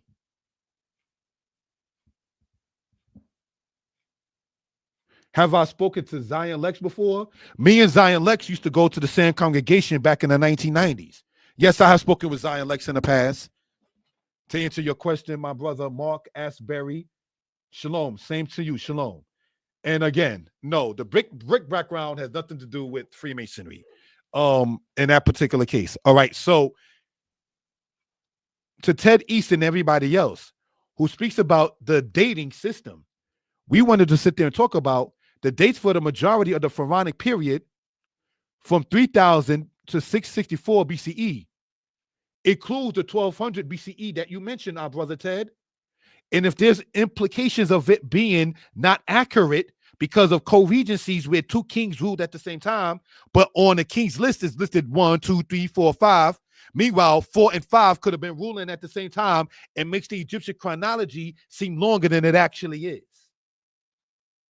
So these are things we care to bring out. That's why when you mention Ted East, not to blow your name up, when you mentioned the matter of 1200 BCE, I was like, let me hold off on that, seeing it in the comments, get back into it when we get over this here, or into this here. So looking at this here, the Abydos list, Saqqara list, Medinet Habu list, goes from Amenhotep to Horemheb. Thus skips Akhenaten and I. Mersil Steel list. Akhenaten or Hatshepsut nor I Tut are mentioned in the list. So King Tutnuk Amun, or I, or Hatshepsut, who was a woman, or Akhenaten, or from, in that case, Dynasty 18, is not mentioned in the Mersil Steel list. So now when you say, find us Joseph written inside the Egyptian records, find us Moses and Aaron written inside the Egyptian records, you got kings list of the own Egyptian people that don't even have all their kings. So why would you look to sit there and think about the Israelite leaders bringing plagues upon the Egyptians by the God of Israel, the Most High, to be written as detailed inside the Egyptian records? When people say things like, the ancient Egyptians were careful writers of their records, then why do they cross out certain names and place it in and change a person's name? Why do you have king lists that don't have the names of all the kings? Why, for instance, the Saqqara list doesn't have certain pharaohs mentioned? Just the same, Israel. Why is the tribe of Simeon not mentioned in the book of Deuteronomy, chapter 33, where Moses gives the blessing to the tribes? Simeon, the second tribe of Israel, is not mentioned. There's a reason for such. So these doesn't mean that Simeon didn't exist. It doesn't mean because you got Pharaoh king lists that have the names other Pharaoh king lists don't have, doesn't mean, brothers and sisters, that they didn't exist. All right? So let's look. Scarabs are used for the testimony of others. What are we looking at on the right-hand side? This right here, brothers and sisters, is Israel. That is Israel written inside of Egyptian hieroglyphics. Not that we need it, brothers and sisters, but this was found by Flinders Petrie in 1896. So some people before then perhaps would have said there was no mention of Israel by any Egyptian ever. And maybe before 1896. Before what is called the Danite stele was found in 1994, I have a book written in 1992 where Redford is saying there's no external reference of David that we read of in the Bible. But they found it years later after the book was written. So archaeology does bring more things out. One of the things I like to point out, the brother who helped me get my books out, Zebulon Hedekiah ben Levi, may the Most High bless his life and he continued to be. Zebulon Hedekiah Levi, brothers and sisters, who helped get my books out and put me on to becoming an author, definitely always appreciative of that. He pointed out in Psalms chapter 85 that the truth shall come from the earth. So there's nothing wrong with archaeology, brothers and sisters. All right, so our brother and friend, Israel Young Lion, has asked about, have I ever heard of the possibility of all the events taking place in southern Egypt via the Ipera Papyrus? As before, our brother Israel jumped the gun in a presentation, which is nothing wrong with it. The comments are definitely appreciated. Let's see what we're talking about. Timeline of major periods in ancient Egypt. And let's not, as Israelites, say that doesn't matter, because in our book, the scriptures, it talks about the wisdom fleeing the Egyptian pharaohs, and that the Egyptian pharaohs we see of in Isaiah chapter 19, he didn't have the wisdom of the old pharaohs. So it talks about the pharaohs in the book of Isaiah. So there's nothing wrong with studying about it. You understand? So let's continue in this matter.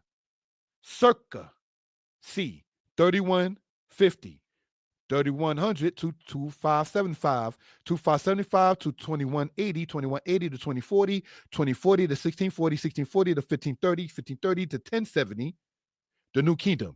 So Ted East is speaking and asking about the whole matter of that 1200.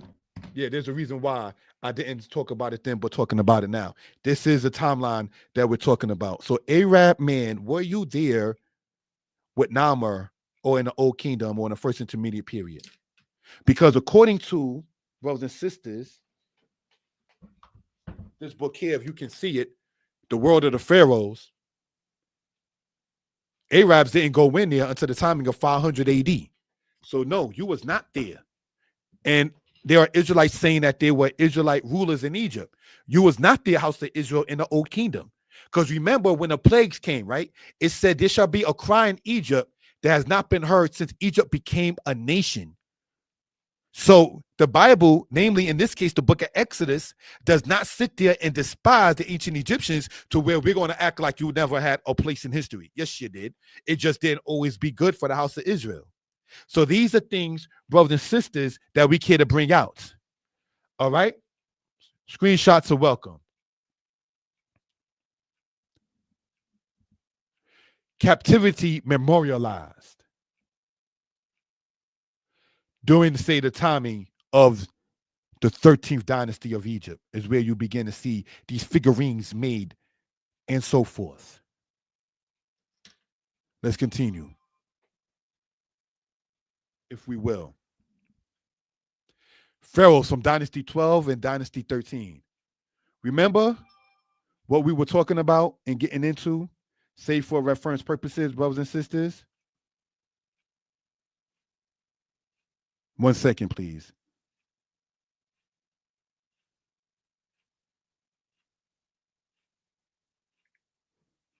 All right, didn't mean to get sidetracked. I got an important message from my supervisor in that particular case.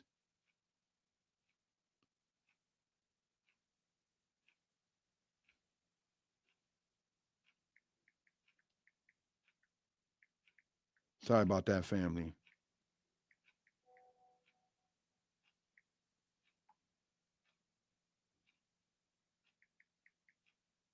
All right, thank you. So now, Pharaohs from I do apologize for that. I had to deal with that with the supervisor regarding something with the job. Pharaohs from Dynasty 12 and 13. All right. Amenemhat the first, Senusrit the first, Amenemhat the second, Senusrit the second, Amenemhat the third, and Amenemhat the fourth, and Sobek Nefru. All right. Looking upon it in that particular case. Let's look at this here. Dynasty 13. Sobekhotep the third, Neferhotep. These four, which are highlighted in bold, stand out for a reason. And we're going to get into the history as to why such is the case with that. But, brothers and sisters, remember we spoke about earlier about during Dynasty 12 is when Nubians and Asiatics were captives inside of the land of Egypt. Well, this is the Amenemhat and the Senusrit that had the people building what we call the mud brick pyramids. Not like the stone pyramids of the Old Kingdom, but the mud brick ones. All right. So just want to point that out. Let's continue in this particular case. Oh, by the way, Sobek Nefru was a black woman and was the daughter of Amenemhat the third, and did not claim Amenemhat the fourth as her brother for a reason, even though he was the successor of Amenemhat the third. But Amenemhat the third did not have, brothers and sisters, a son to rule. Sobek Nefru of Dynasty 12 is the last ruler of Dynasty 12, and she was a female. Brothers and sisters. Now in Dynasty 13, we read about Sobekhotep III and Neferhotep. We're going to see why these names are bold types. Let's continue, family, in this particular case. Amenemhat III and Neferhotep I. Amenemhat III on the left-hand side with the nose chopped off, very disrespectful, and Amenemhat, pardon me, and Neferhotep I on the right-hand side. You're not going to tell me, not being about Shem or Ham, that you're going to look at this man on the right-hand side with this chopped statue nose off, with those kind of ears, and say that that was not a black man. Yeah, he was a Hamite, but he was not. My Arabian friends, that's not your people. No more than looking at Spain before the timing of the Moors going in there saying that they were already black. No. Looking at it in that particular case, if you will, right? Left-hand side is in during the timing of Dynasty 12. Right-hand side is during the timing of Dynasty 13. You understand? I don't know. With that kind of thing on the right-hand side, maybe resembles to me Forrest Whitaker. I don't know. Not trying to be funny or nothing like that. But let's continue, if we will, family. And why are you always trying to cut off somebody's nose and then you still put it up there? It's kind of rude, don't you think? But let's look. Notes and a picture of an Asiatic. Neferhotep I of Dynasty 13, which we showed on the previous picture, he was succeeded by his brother Siathor, not his son. Siathor was succeeded by his brother Sobekhotep III, and a picture of an Asiatic there. So now, with his nose cut off. What I want to point out, brothers and sisters, is that during the time of the Middle Kingdom of Egypt, you had these rulers that were ruling. You had the last female ruler, or the last ruler of Dynasty 12 being a female. And then we get into this particular matter here when Neferhotep, having no son as a successor, his brother becomes a successor. Why? Let's continue, family. Amenemhat the fourth, tomb not found, and the Amu Asiatics. Brothers and sisters, I want to point out, if I may, when you go into a book about the chronology of the Egyptian families, Sobek Nefru of Dynasty 12 spoke about her sister, but did not speak of Amenemhat IV, the successor of Amenemhat III, her father, as her brother. The tomb was not found. In a picture, again, that we showed earlier of the Amu or the Asiatics. They say there, Dynasty 18 at the bottom. But as we pointed out from Sir Alan Gardiner in his book, the, quote, Syrians, called the Kur, part of the Amu people of ancient Egypt, that were in ancient Egypt, were not Egyptian, but yet they were in there. Who could be and why Amenemhat IV's body is not found among the tombs? Why, when you look up Egyptian books or books about ancient Egypt, they talk about Amenemhat the first, the second, the third, and then go to Amenhotep in Dynasty 18. You're like, what happened to the fourth guy? There's a reason for that, brothers and sisters. On Day Night Publications, we care to sit there and go in depth, giving the respect, may she rest in peace, to Imam Matina, who told me to do so as much as possible in that particular case. And as you see, the nose in part 2 of Amenemhat IV is cut off. I mentioned the nose for a reason, if we will. To know the Egyptian history as much and in depth as possible. Amenemhat IV was a ruler in Dynasty 12, who is to be the successor of Amenemhat III, as we shown earlier. Amenemhat IV was not the biological son of Amenemhat III. The successor, Sobek Nefru, was the ruler of after Amenemhat IV and daughter of Amenemhat III, as we stated. The rule of Amenemhat IV was less than 10 years. Sobek Nefru does not claim Amenemhat IV as a relative, but links herself to Amenemhat. Oh, supposed to be Amenemhat III. Sorry about that. But links herself to Amenemhat III. Typing fast. Sorry, family. Looking at it in that particular case, all right? So, sorry about that, family. Because I can't say doesn't claim Amenemhat IV, but links herself to Amenemhat IV.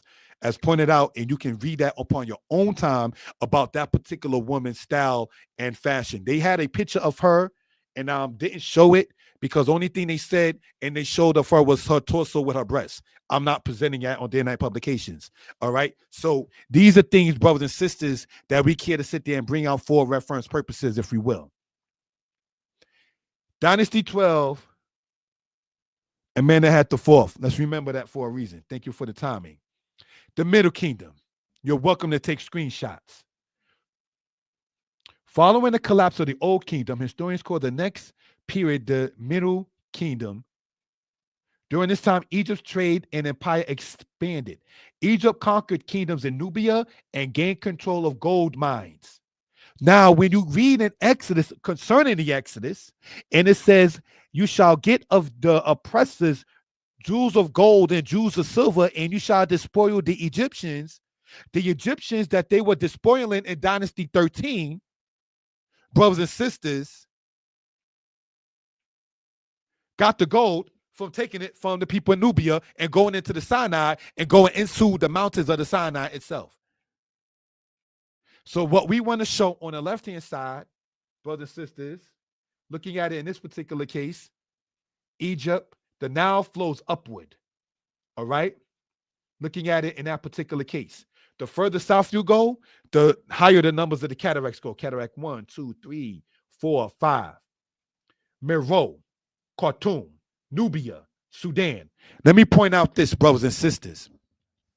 Modern North Sudan is part of ancient Egypt proper. Southern Sudan is part of ancient Ethiopia proper. So Sudan, as we call it today, is part of colonization, but the landmass in the northern part of Sudan is part of ancient Egypt. That's why you find Dynasty 18 rulers setting up shop like the Temple of Soleb and everything like that in the land of Sudan of today. That's why, for instance, Sudan of today got more pyramids than ancient Egypt. Sudan today has more pyramids in it than Egypt today, because, brothers and sisters, and Ethiopia too has pyramids. But what we want to point out, brothers and sisters, is that Upper Sudan is part of ancient Egypt south, and Lower Sudan or Southern Sudan is part of ancient Ethiopia / Nubia. All right, so let's understand that for reference purposes. The Blue Nile and the White Nile, where they meet up together and they continue to flow into the Mediterranean Sea. How does anybody can listen to this, subscribe to the channel, if you will, but think this has anything to do with the Europeans? No. Brothers and sisters, the ancient Egyptians were so nationalistic, the brother typed in that they were dark-skinned and light-skinned Asiatics, but that didn't move the Egyptians to say we're brothers like that. No. Joseph ate by himself, his brothers ate by themselves, and the Egyptians ate by themselves. The Egyptians knew that Zaphanat Paneah, Joseph in Genesis, is not an Egyptian. We're not sitting down eating with you. It was an abomination for the Egyptians to eat with Hebrews. So that just go to show you, even the scriptures is saying, because it does say it was an abomination for the children of Mizraim, for the people of Sematawi, for the people of Kemet to sit there and eat bread with they who came up out of the Levant, of the Hebrew land. Nationalism. Can't hate on that. You understand? They'll feed you, but we ain't eating with you. Sound like the second Egypt, huh? House Israel? Yeah, if you order DoorDash, we'll do that. But we work together. Like I got a message from my supervisor, but you ain't coming to my house to eat. Get where we going with that? Let's continue, family, in this particular case. The Brooklyn Papyrus matter. The Brooklyn Museum Papyrus 35.1446. The Asiatic woman Shifra, she is called Senepunetes, a weaver of linen. Domestic servant, as we spoke about earlier, citing the sources. The Asiatic woman Asher, she is called Meritnub, a weaver of linen. What? Asher, Shifra, the Brooklyn Museum Papyrus, brothers and sisters, dates to the timing of the 13th dynasty of Egypt. Remember when we talked about over here? So Bekhotep III on the right-hand side, he was the pharaoh that received what we know today as the Brooklyn Museum Papyrus. And in it, a woman spoke upon her servants that she was not, quote, happy with her servants, if you will. That papyrus is a complaint matter, if we will, brothers and sisters. All right? And so, looking at it as we continue in this, for more info on this, you can reference the book, Ancient Near East in Text and Pictures by James Pritchard, Volume 2. In the Brooklyn Museum Papyrus, over 40% of the names go back to Hebraic origin.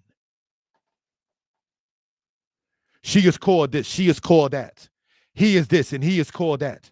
So Joseph's name, Zaphanat Paneah, in Egyptian is more so said as Ziptanap Ipianku. And this is pointed out on a presentation on Mora Yeshaya history lessons called 100 Slides in History. When you go, say, maybe a year and a half, 2 years ago, I did mention that online. That Joseph's Egyptian name, Ziptanap Ipianku, means he who is called, he who brings life. So when it says Zippanat or Zafnat in the Hebraic transliteration from the Egyptian Zetanaf, that's what we're talking about. Ipianku in Egyptian means he who brings life. And did not Joseph bring life by preserving things regarding the famine? And when you go in the beginning of this presentation in the Der El Beosa in the Middle Kingdom in Dynasty 11 or so is when you read the Egyptian record of there being a famine. So we want to connect the dots, brothers and sisters, looking upon it in this particular case. Let's continue, family. Senebtisi, the woman who wrote to Sobek-Hotep regarding what we call today the what? Brooklyn Museum Papyrus. That pretty face that you sit there and see on the left-hand side of that woman, and I don't know if she was married, so let me not try to sound covetous by saying pretty. She was a slave master. She had Hebrew Israelites as slaves, according to her own record, because the Israelites spoke about being slaves. Nobody makes up a story of being oppressed to teach their granddaughter. Just understand, oh, they made up the story. Who makes up a story of being oppressed and beat up and kicked and stomped out and all kinds of stuff and being made to have broken families and things? Nobody makes that up. Moses was not raised around his father. Biologically, let's understand that. He had male influences. You understand? But Moses was not raised by Amram and Yochebed after certainly when he became under the property, brothers and sisters, of the Egyptian royalty. Not knowing that they were sitting up there and having the deliverer on a human level inside of their own house. So you're trying to sit there and kill all the males. Meanwhile, the Most High has it to where the person that's going to be used as the deliverer is already right there. The Most High knows the end of the matter before it exists. That's why, in part, the reason why, in part, why we call our God Yah, Yod, He, Wah, He, Hayah, Yihweh, He who was, He who will be, the one who knows the beginning and the end of a matter. See, the Egyptians didn't understand that with Sobek, the crocodile god. They didn't understand that, brothers and sisters, with Hathor, the bull god, this, of happiness and dancing and so forth and so on. So these are things, brothers and sisters, we care to bring out for reference purposes. Exodus chapter 10. And Yah said unto Moses, go in unto Pharaoh, for I have hardened his heart and the heart of his servants, that I might show these my signs before him. And thou mayest tell in the ears of thy son and thy son's son what things I have wrought in Egypt, and my signs which I have done among them, that you may know that I am Yah. And Moses and Aaron came in unto Pharaoh and said unto him, thus saith the Lord God, Yah Elohei HaIbrim, the Lord God of the Hebrews, how long wilt thou refuse to humble thyself before me? Shalach me, Waya Abduni. Let my people go, that they may serve me. Else, if thou refuse to let my people go, behold, tomorrow I will bring the locusts into thy coast, and they shall cover the face of the earth, that one cannot be able to see the earth. And they shall eat the residue of that which is escaped, which remaineth unto you from the hail, and shall eat every tree which groweth for you out of the field. Brothers and sisters, did you know that during slavery times, it was not the best for the Europeans? That the 14th president lost his children before he died? That Lincoln, the 16th president, lost some of his children before he died? The Most High was hitting them with plagues, even in the modern Egypt here captivity. It was not the happiest, brothers and sisters. The 1840s, they had a famine over in Ireland and came over here and became a problem to the British settlers that was already here, brothers and sisters. So let us not think that, oh, these nations, they always had the upper hand because we were the tail and not the head. No. It was not going good for, quote unquote, the white slave masters. And Lincoln became a very big problem to them. So these are things when you begin to know and understand these kind of matters and seeing the hand of the Most High in a particular case. Going to Pharaoh, there was, brothers and sisters, no treaty made. Sit down, we're going to sign this paper for freedom. No. Hai, takat, hai, life for life. Ayin, takat, ayin, eye for eye. There was no sitting down negotiating. The Tanakh and the Torah is written about regarding the Israelite enslavement. The brother, Israel Young Lion, mentioned something we're going to talk about from the Egyptian side regarding Israelite enslavement. But there was no treaty to be made to sit there and state, now you're free. Let go my son, or I will kill your son, or unalive your son, as they want us to say online now. So, brothers and sisters, when we start talking about reparations, and as we spoke upon earlier, if you will, when people start to talk about matters of hold on.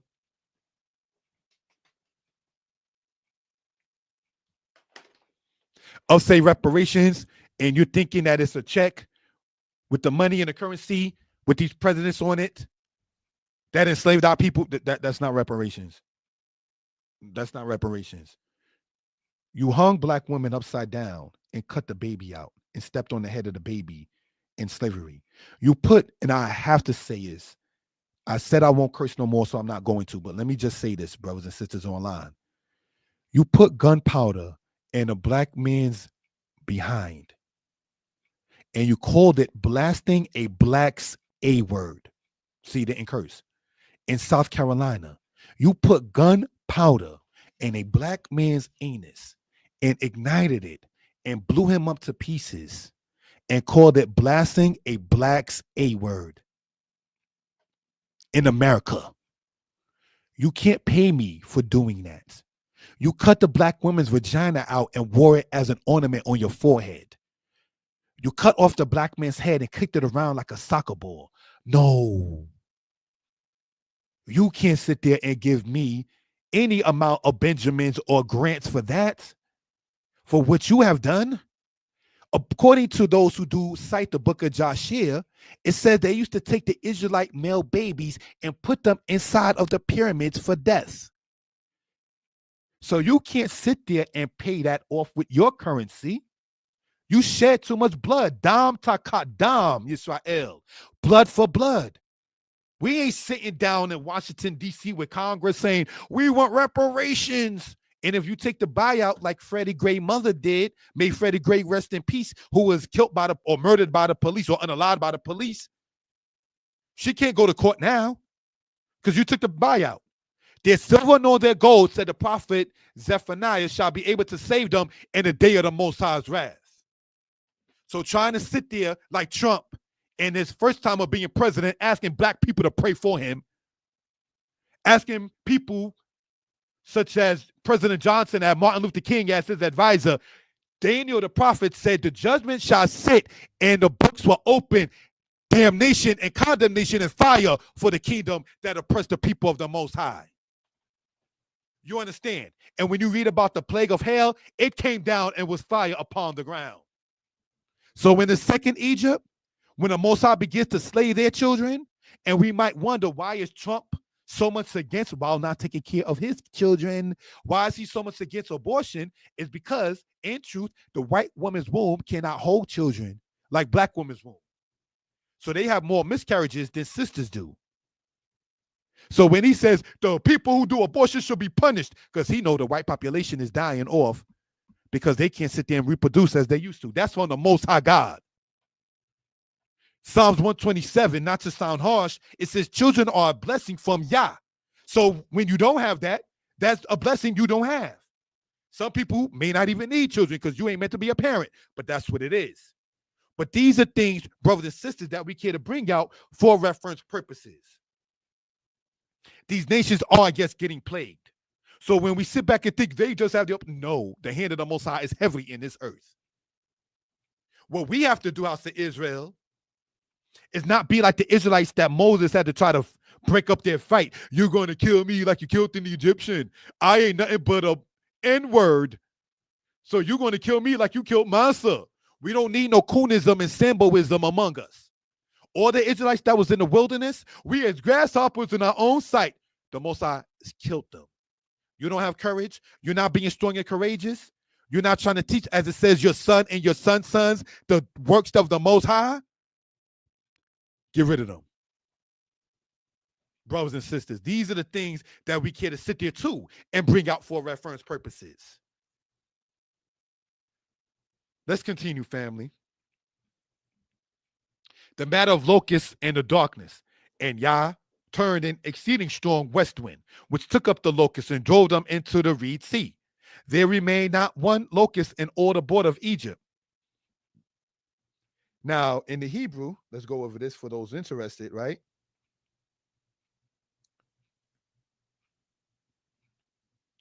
If we will. Not highlighter. Sorry about that, family. And for the people that's watching this, is now 6 p.m. on the dot.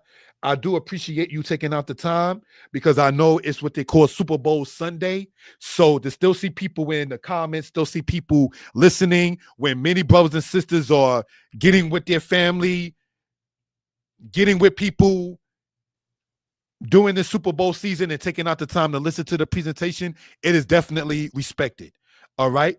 Wayaha folk yode wahe ruak yam kazak ma'od.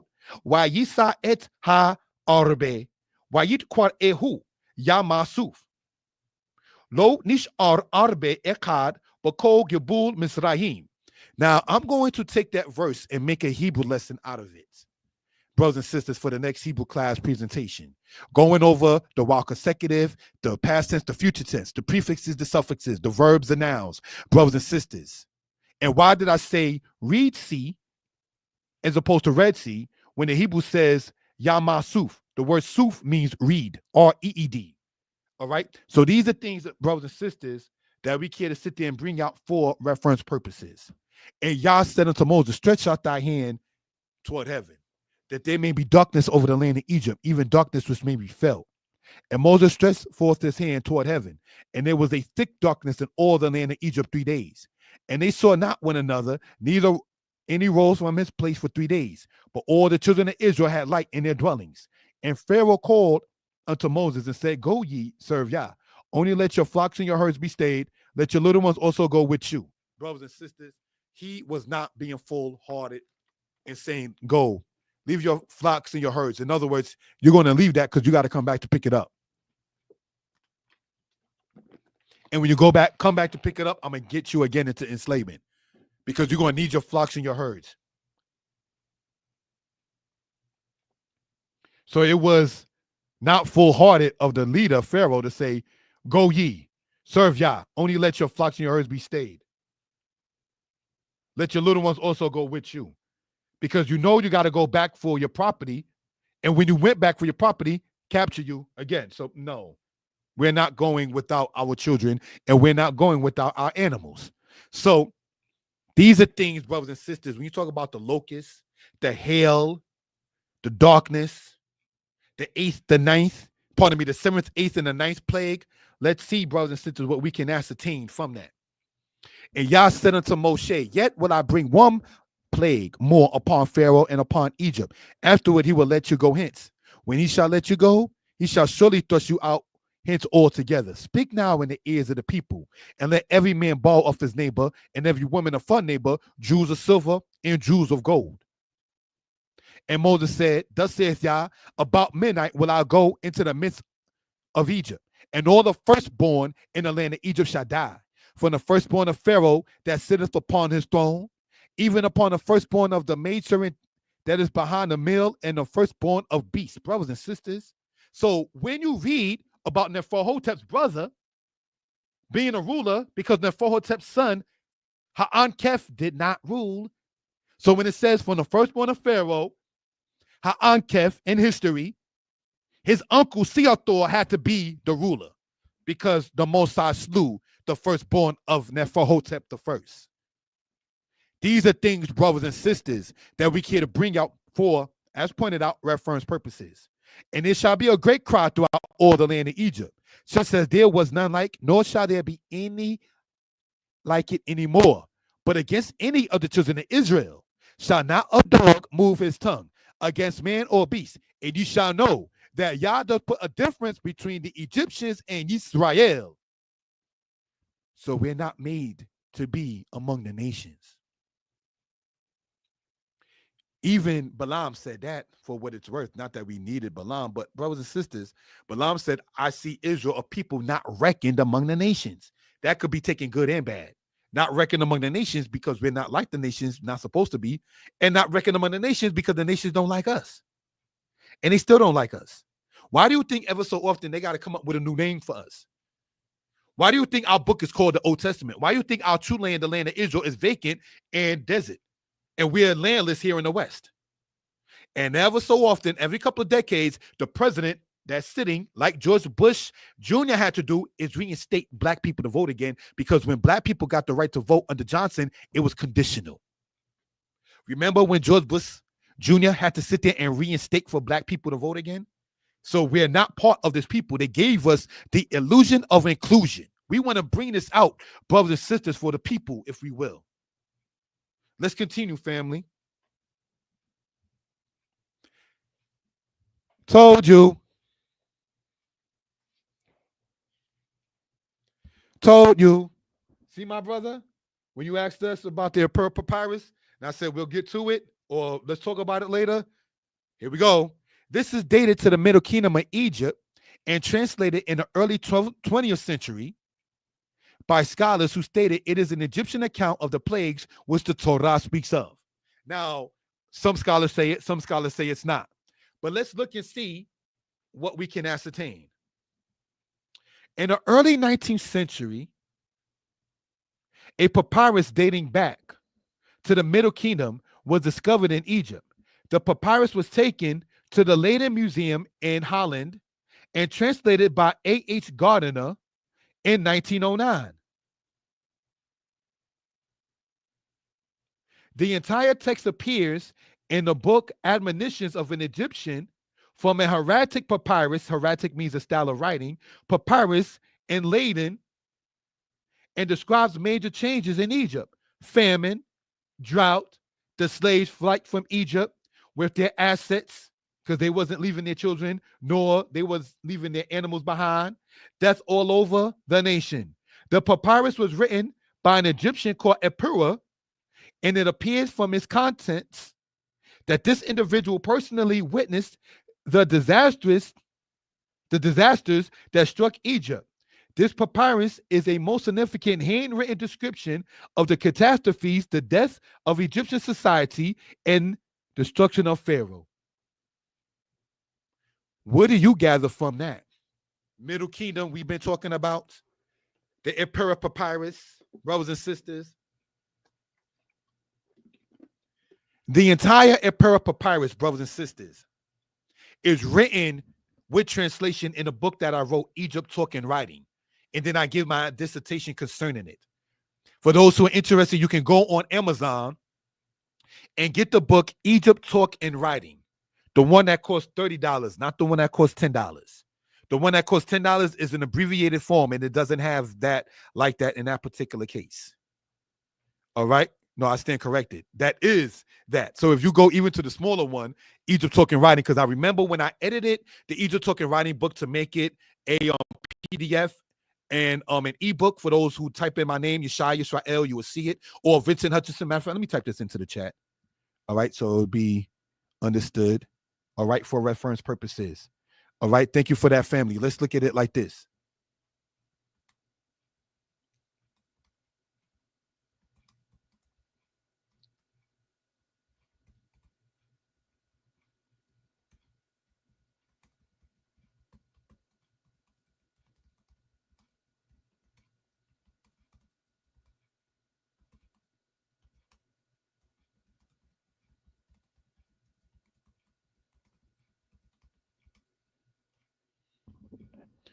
All right, so doing a little advertisement, if we will. Go to Amazon and type author name, Vincent Hutchinson, and get the book, Egypt Talk and Writing. I named that as that, brothers and sisters, and giving honor to my father. May he rest in peace. And the other book you can type in by using the author name, Yeshaya Yisrael, and you can get the same book. All right, so just want to point that out, if we will, for reference purposes. All right, let's continue in this matter here, right? So the Epura papyrus, brothers and sisters, that was mentioned by our brother and friend Israel Young Lion, we did speak about. When our brother and our friend Ted asked us about 1200 BCE, we spoke about it in this case here. So thank you for that in that particular case. All right, let's continue, family. Papyrus. Behold, cattle are left to stray, and there is none to gather them together. Each man fetches for himself those that are branded with his name. Papyrus 9:11. The land is without light. Papyrus 5:6. Forsooth, in other words, definitely. The children of the princes are dashed against the walls. Papyrus 6:12. Truthfully or forsooth, the children of the princes are cast into the streets. Papyrus 2:13. He that places his brother in the ground is everywhere. Papyrus 3:14. It is groaning that is throughout the land, mingled with lamentations. Papyrus 7:1. Behold, the fire have mounted up on high. It is burning, goes forth throughout the enemy's land. And then we see the correlation in the book of Exodus. Exodus 9, Exodus 10, Exodus 12, Exodus 12 again and again. It is groaning throughout the land, mingled with lamentations. Lower Egypt weeps is what part of the papyrus says. It is growing throughout the land, mingled with lamentations. The part that this slide doesn't show is that in the book that I wrote, I showed where Epura papyrus mentions Lower Egypt weeps. Lower Egypt is part of the place where Israel was and northeast Egypt, because they called northern Egypt lower Egypt, and they called upper Egypt southern Egypt. Southern Egypt is upper Egypt, all right? And lower Egypt is northern Egypt, and they called it that because of the way of the flow of the Nile. So these are things, brothers and sisters, that we care to point out.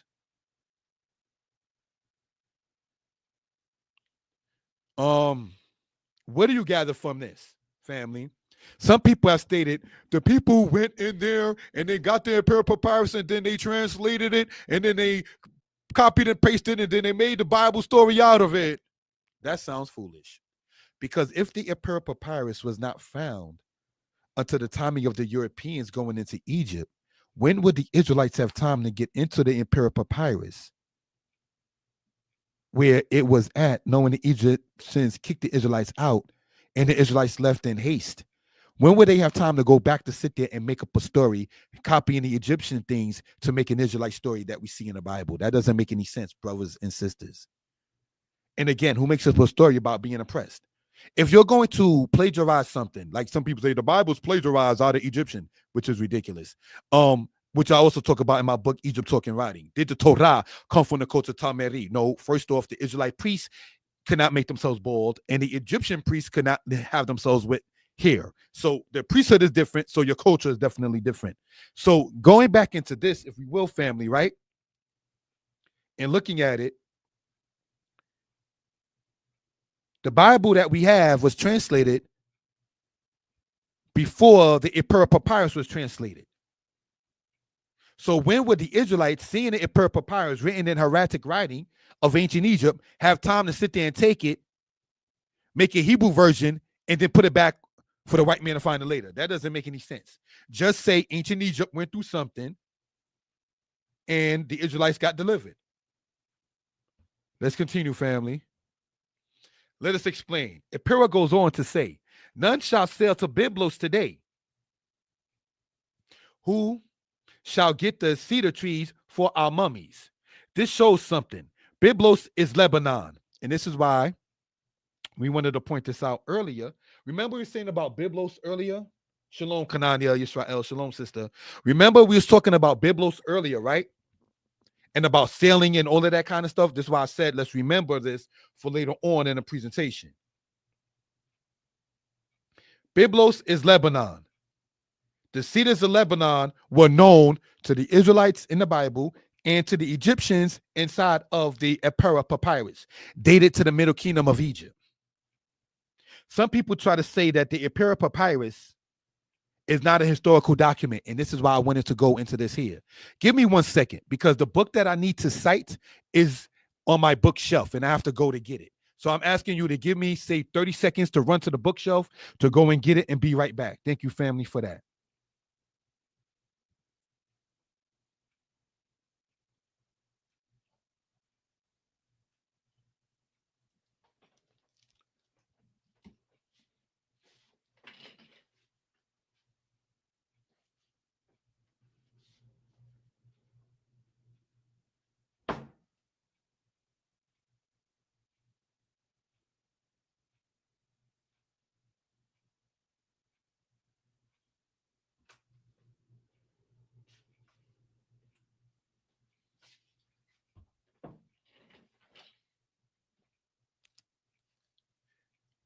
Thank you for that, family. All right. I wanted to go and get this book off the bookshelf. This is called The Complete Royal Families of Ancient Egypt, if you will. All right. And pulling the PowerPoint back up.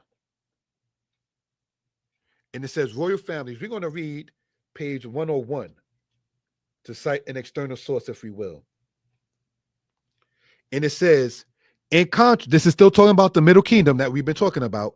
In contrast to many of these kings, some are fairly well attested. For example, so Bekhotep III, which is still doing the Middle Kingdom, is known particularly by his work at Menamud. And this goes into what we're talking about. Let's bear with this, family. While a number of places preserve traces of Neferhotep I, who I say is the pharaoh of the Exodus, activities, 13th dynasty, from Byblos in Lebanon to Buhan in Nubia. Why do I want to point that out in that particular case, if we will, right? When we get into this matter right here, and it speaks about Neferhotep, whose picture we showed earlier, or statue we showed earlier, it speaks about him doing things, brothers and sisters, in Lebanon and Byblos. The cedars of Lebanon is even mentioned in the Bible in the book of Kings. So, brothers and sisters, when we get into showing the connection, not the plagiarism, not the copy and paste, because that is something that just doesn't make any sense because the cultures are different. But one of the things that they did use in nature as commonality, if we will, was the cedars of Lebanon. And you don't read about Byblos and the trees in ancient Egypt in the Old Kingdom unless I stand to be corrected. You read about Egyptians talking about it, for instance, in the Middle Kingdom. Now, why do I go through all of that inside an external book? Because some people who can see that the plagues of ancient Egypt that came upon them, according to the Bible, is written from an Egyptian point as well, that the ancient Egyptians spoke upon it, the escape of slaves, and we went over part of that earlier, maybe say 10 or so minutes ago. Well, no, it's no historical matter, just like they want to say the Atlantic slave trade didn't happen. Oh, no, there's no history. You don't see no ships today. You're trying to change history, and this is what, in part, Moreh Yeshaya history lessons is about, giving glory to the Most High. Because the ancient Israel didn't sit there and give you romanticism for the world to sit there and just think about it. No, Ezekiel 22 is pretty graphic. You slept with another man's wife. You slept with your sister. You're nasty. You slept with a woman when she was on her menstruation cycle. You're nasty. Ezekiel 22 gets into all of that. Your incest, like Amnon, son of David, with his sister that is sick. I got 3 sisters. There is nothing biologically. There's nothing in the world that I can sit there and be like, yeah, how you? No, we're not doing that. Never had a fathom thought of such. But some sick people in the ancient world did. Ezekiel 22 talks about that. You slept with another man's wife. You're not supposed to do that. My man don't love me. Sweetheart, that sounds like a personal problem. I'm not your helper.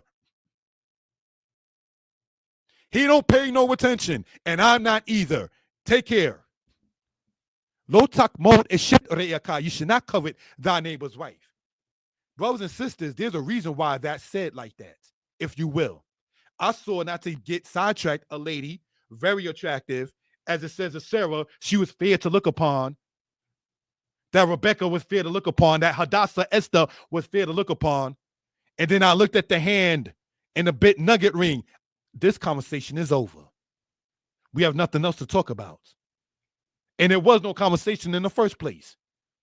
But brothers, one of the first things you want to do in approaching a sister is ask, do you have a man? Are you in a relationship? Are you married? Because that changes the dynamics of everything. Have some respect. These are things we want to talk about too for reference purposes. All right? So getting back, if we will, into this particular matter, if Byblos is mentioned in the Apera Papyrus and the cedars of Lebanon is mentioned in the Bible as well, it shows you where the landmass was. So the story of saying that North America is where the true Holy Land is, where are your cedar trees, family? That's saying that. That doesn't make any sense. All right, so this is not to be insulting, castigating, or anything of that kind of sort, but just wanted to point this out for reference purposes. Matter of the Passover, let's close out. In the first month, on the 14th day of the month, at even, you shall eat unleavened bread until the 120th day of the month at even. Brothers and sisters, let's point this out too. Conscious community, pay attention. Passover is a celebration of a deliverance from the land of Egypt. So there's no way in the world that Passover, being that,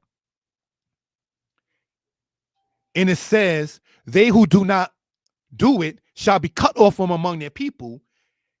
Leviticus 23 and the holy days therein show that there's no way in the world that there's a plagiarism from Egyptian culture.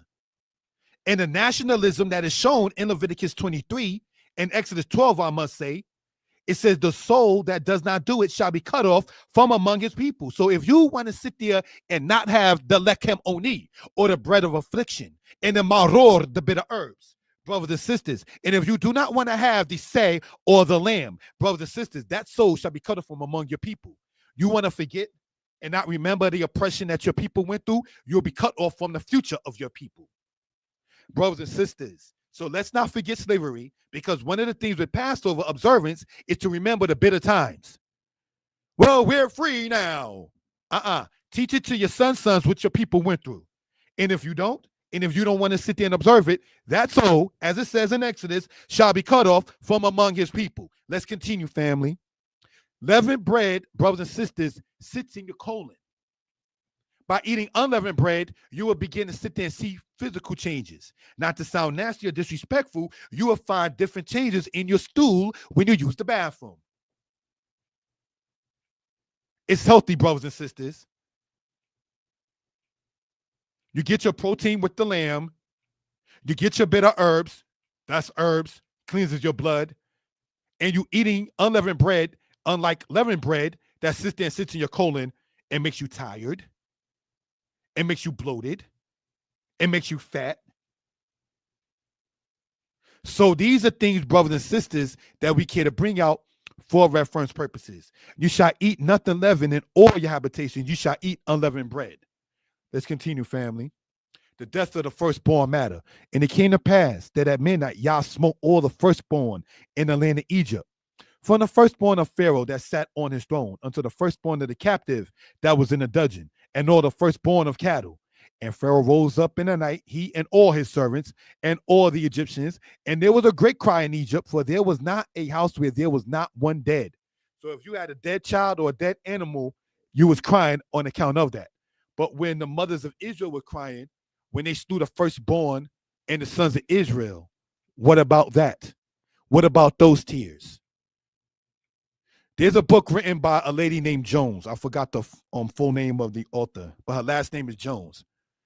The name of the book she wrote is called They Were Her Property Too, T-O-O. Speaking about the white women regarding slavery. And when black people would get off the field and see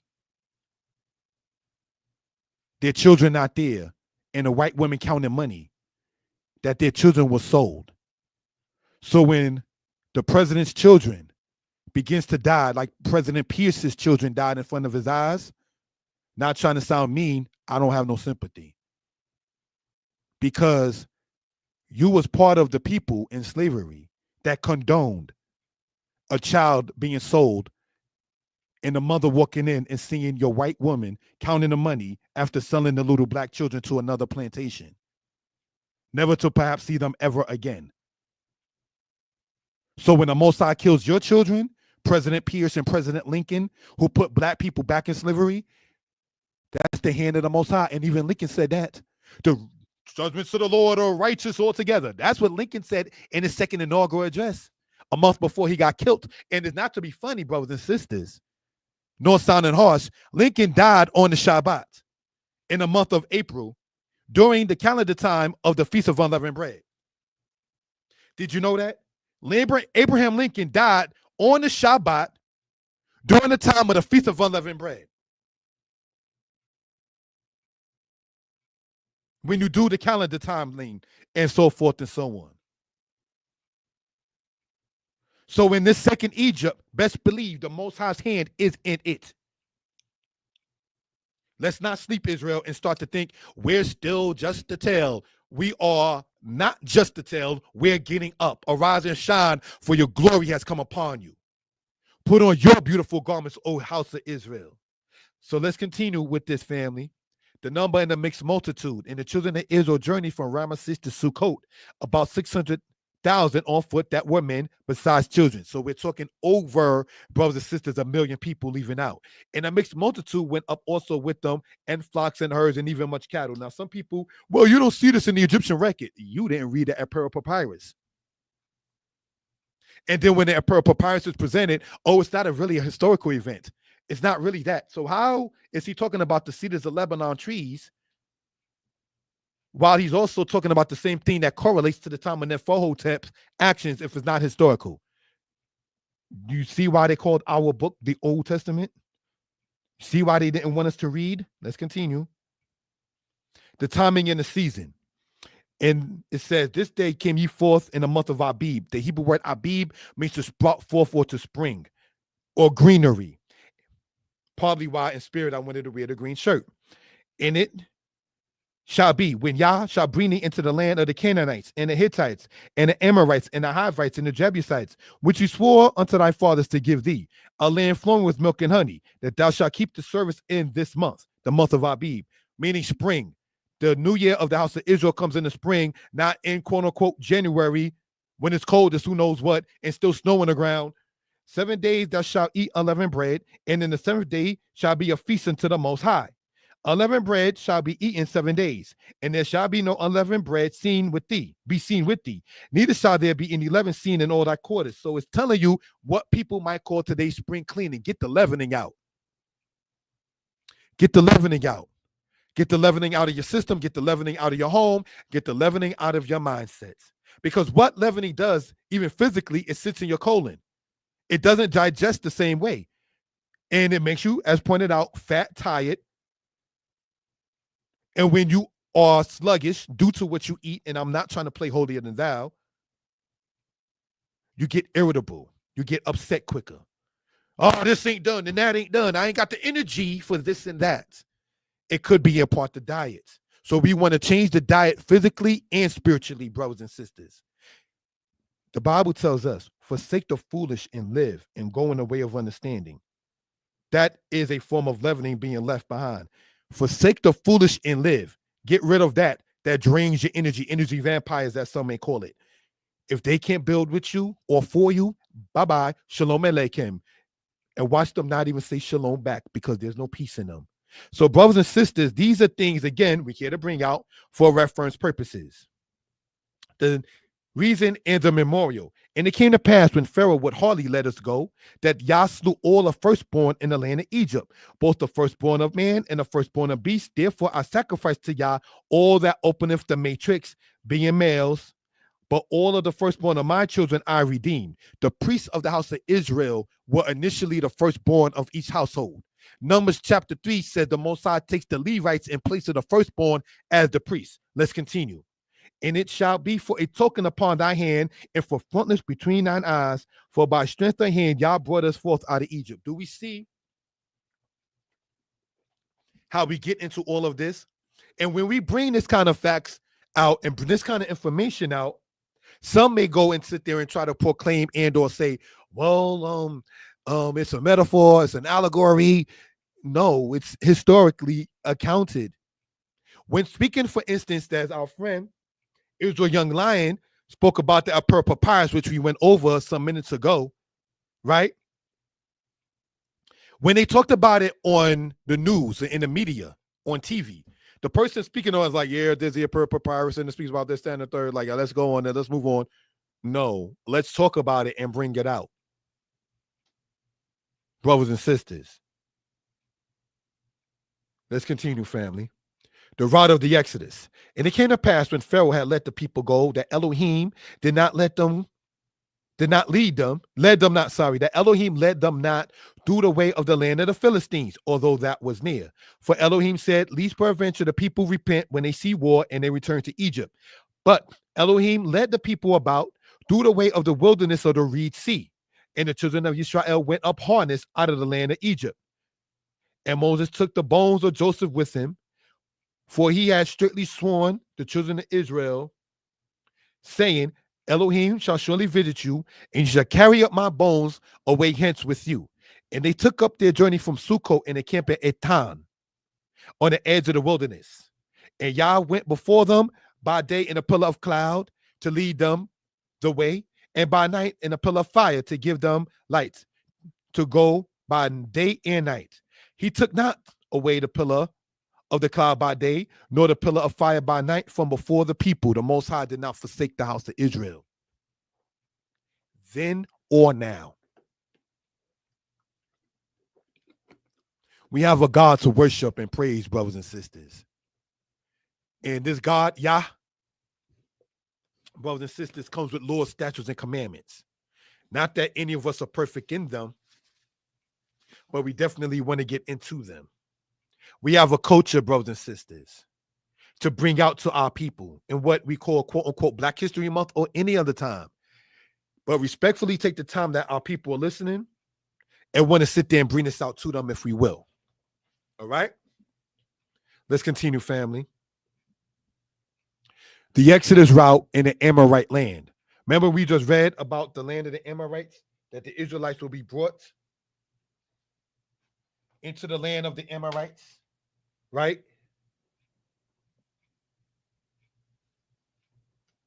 This is the land we're talking about. It's not over here in the land of the West. The land of Midian is where the true Mount Sinai is. All right? Is not over here in southern Sinai Peninsula, if we will. The incorrect route, but most accepted. Now, this is the route that many people do profess and use, saying that the Israelites left and went south here. They went up and went around this way. Shown better here, but it still is, I pointed out, incorrect. This is not the true Mount Sinai in southern part here.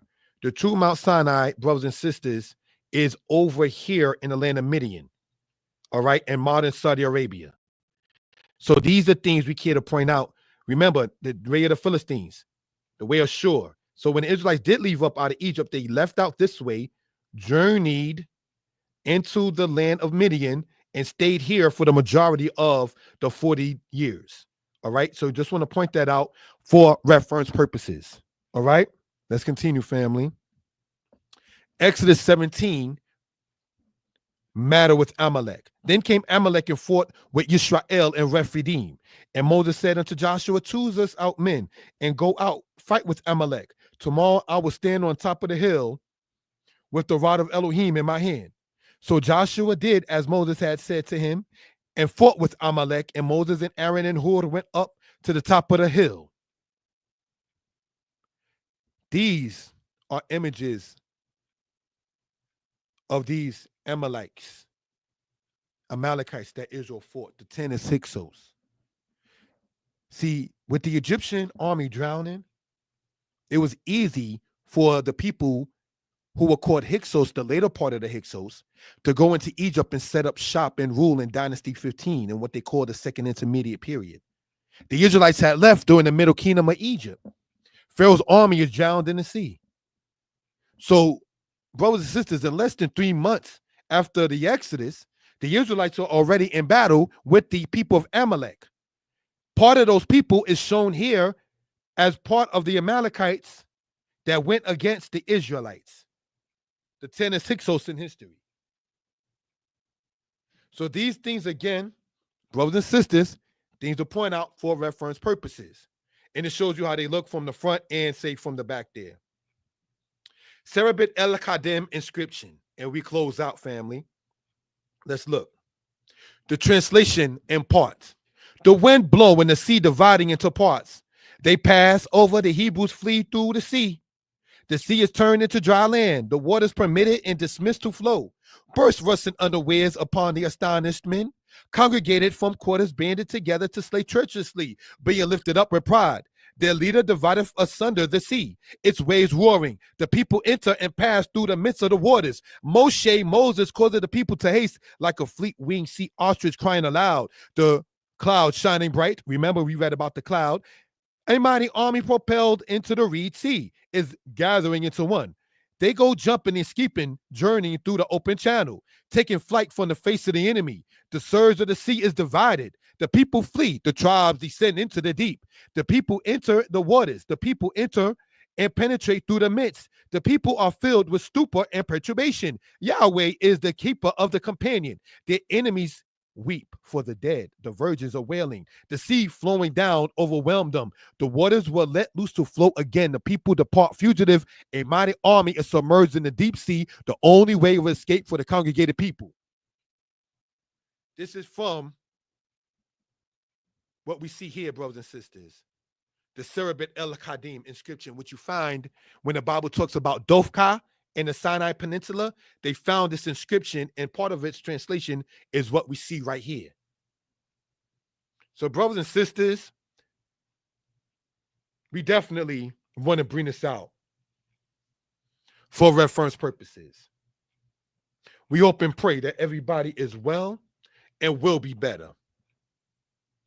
We're going to, family, conclude in this particular case. If there's any questions or comments, my numbers across the screen, 908-587-4841. Thank you for joining on, family.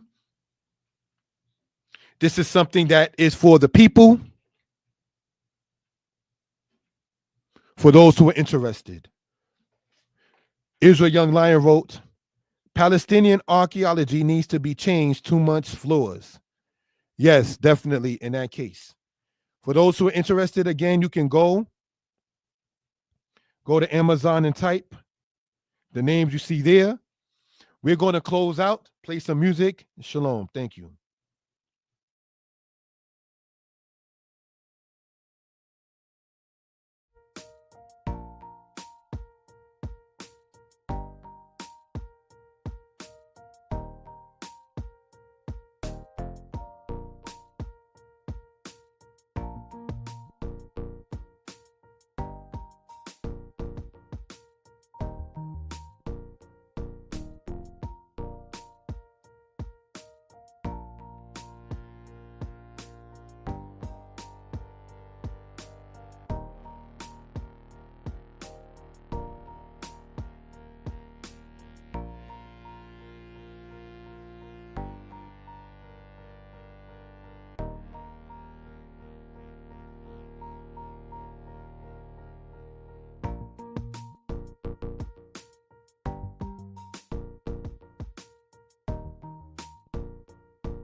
Shalom, my brother, Master Lewis.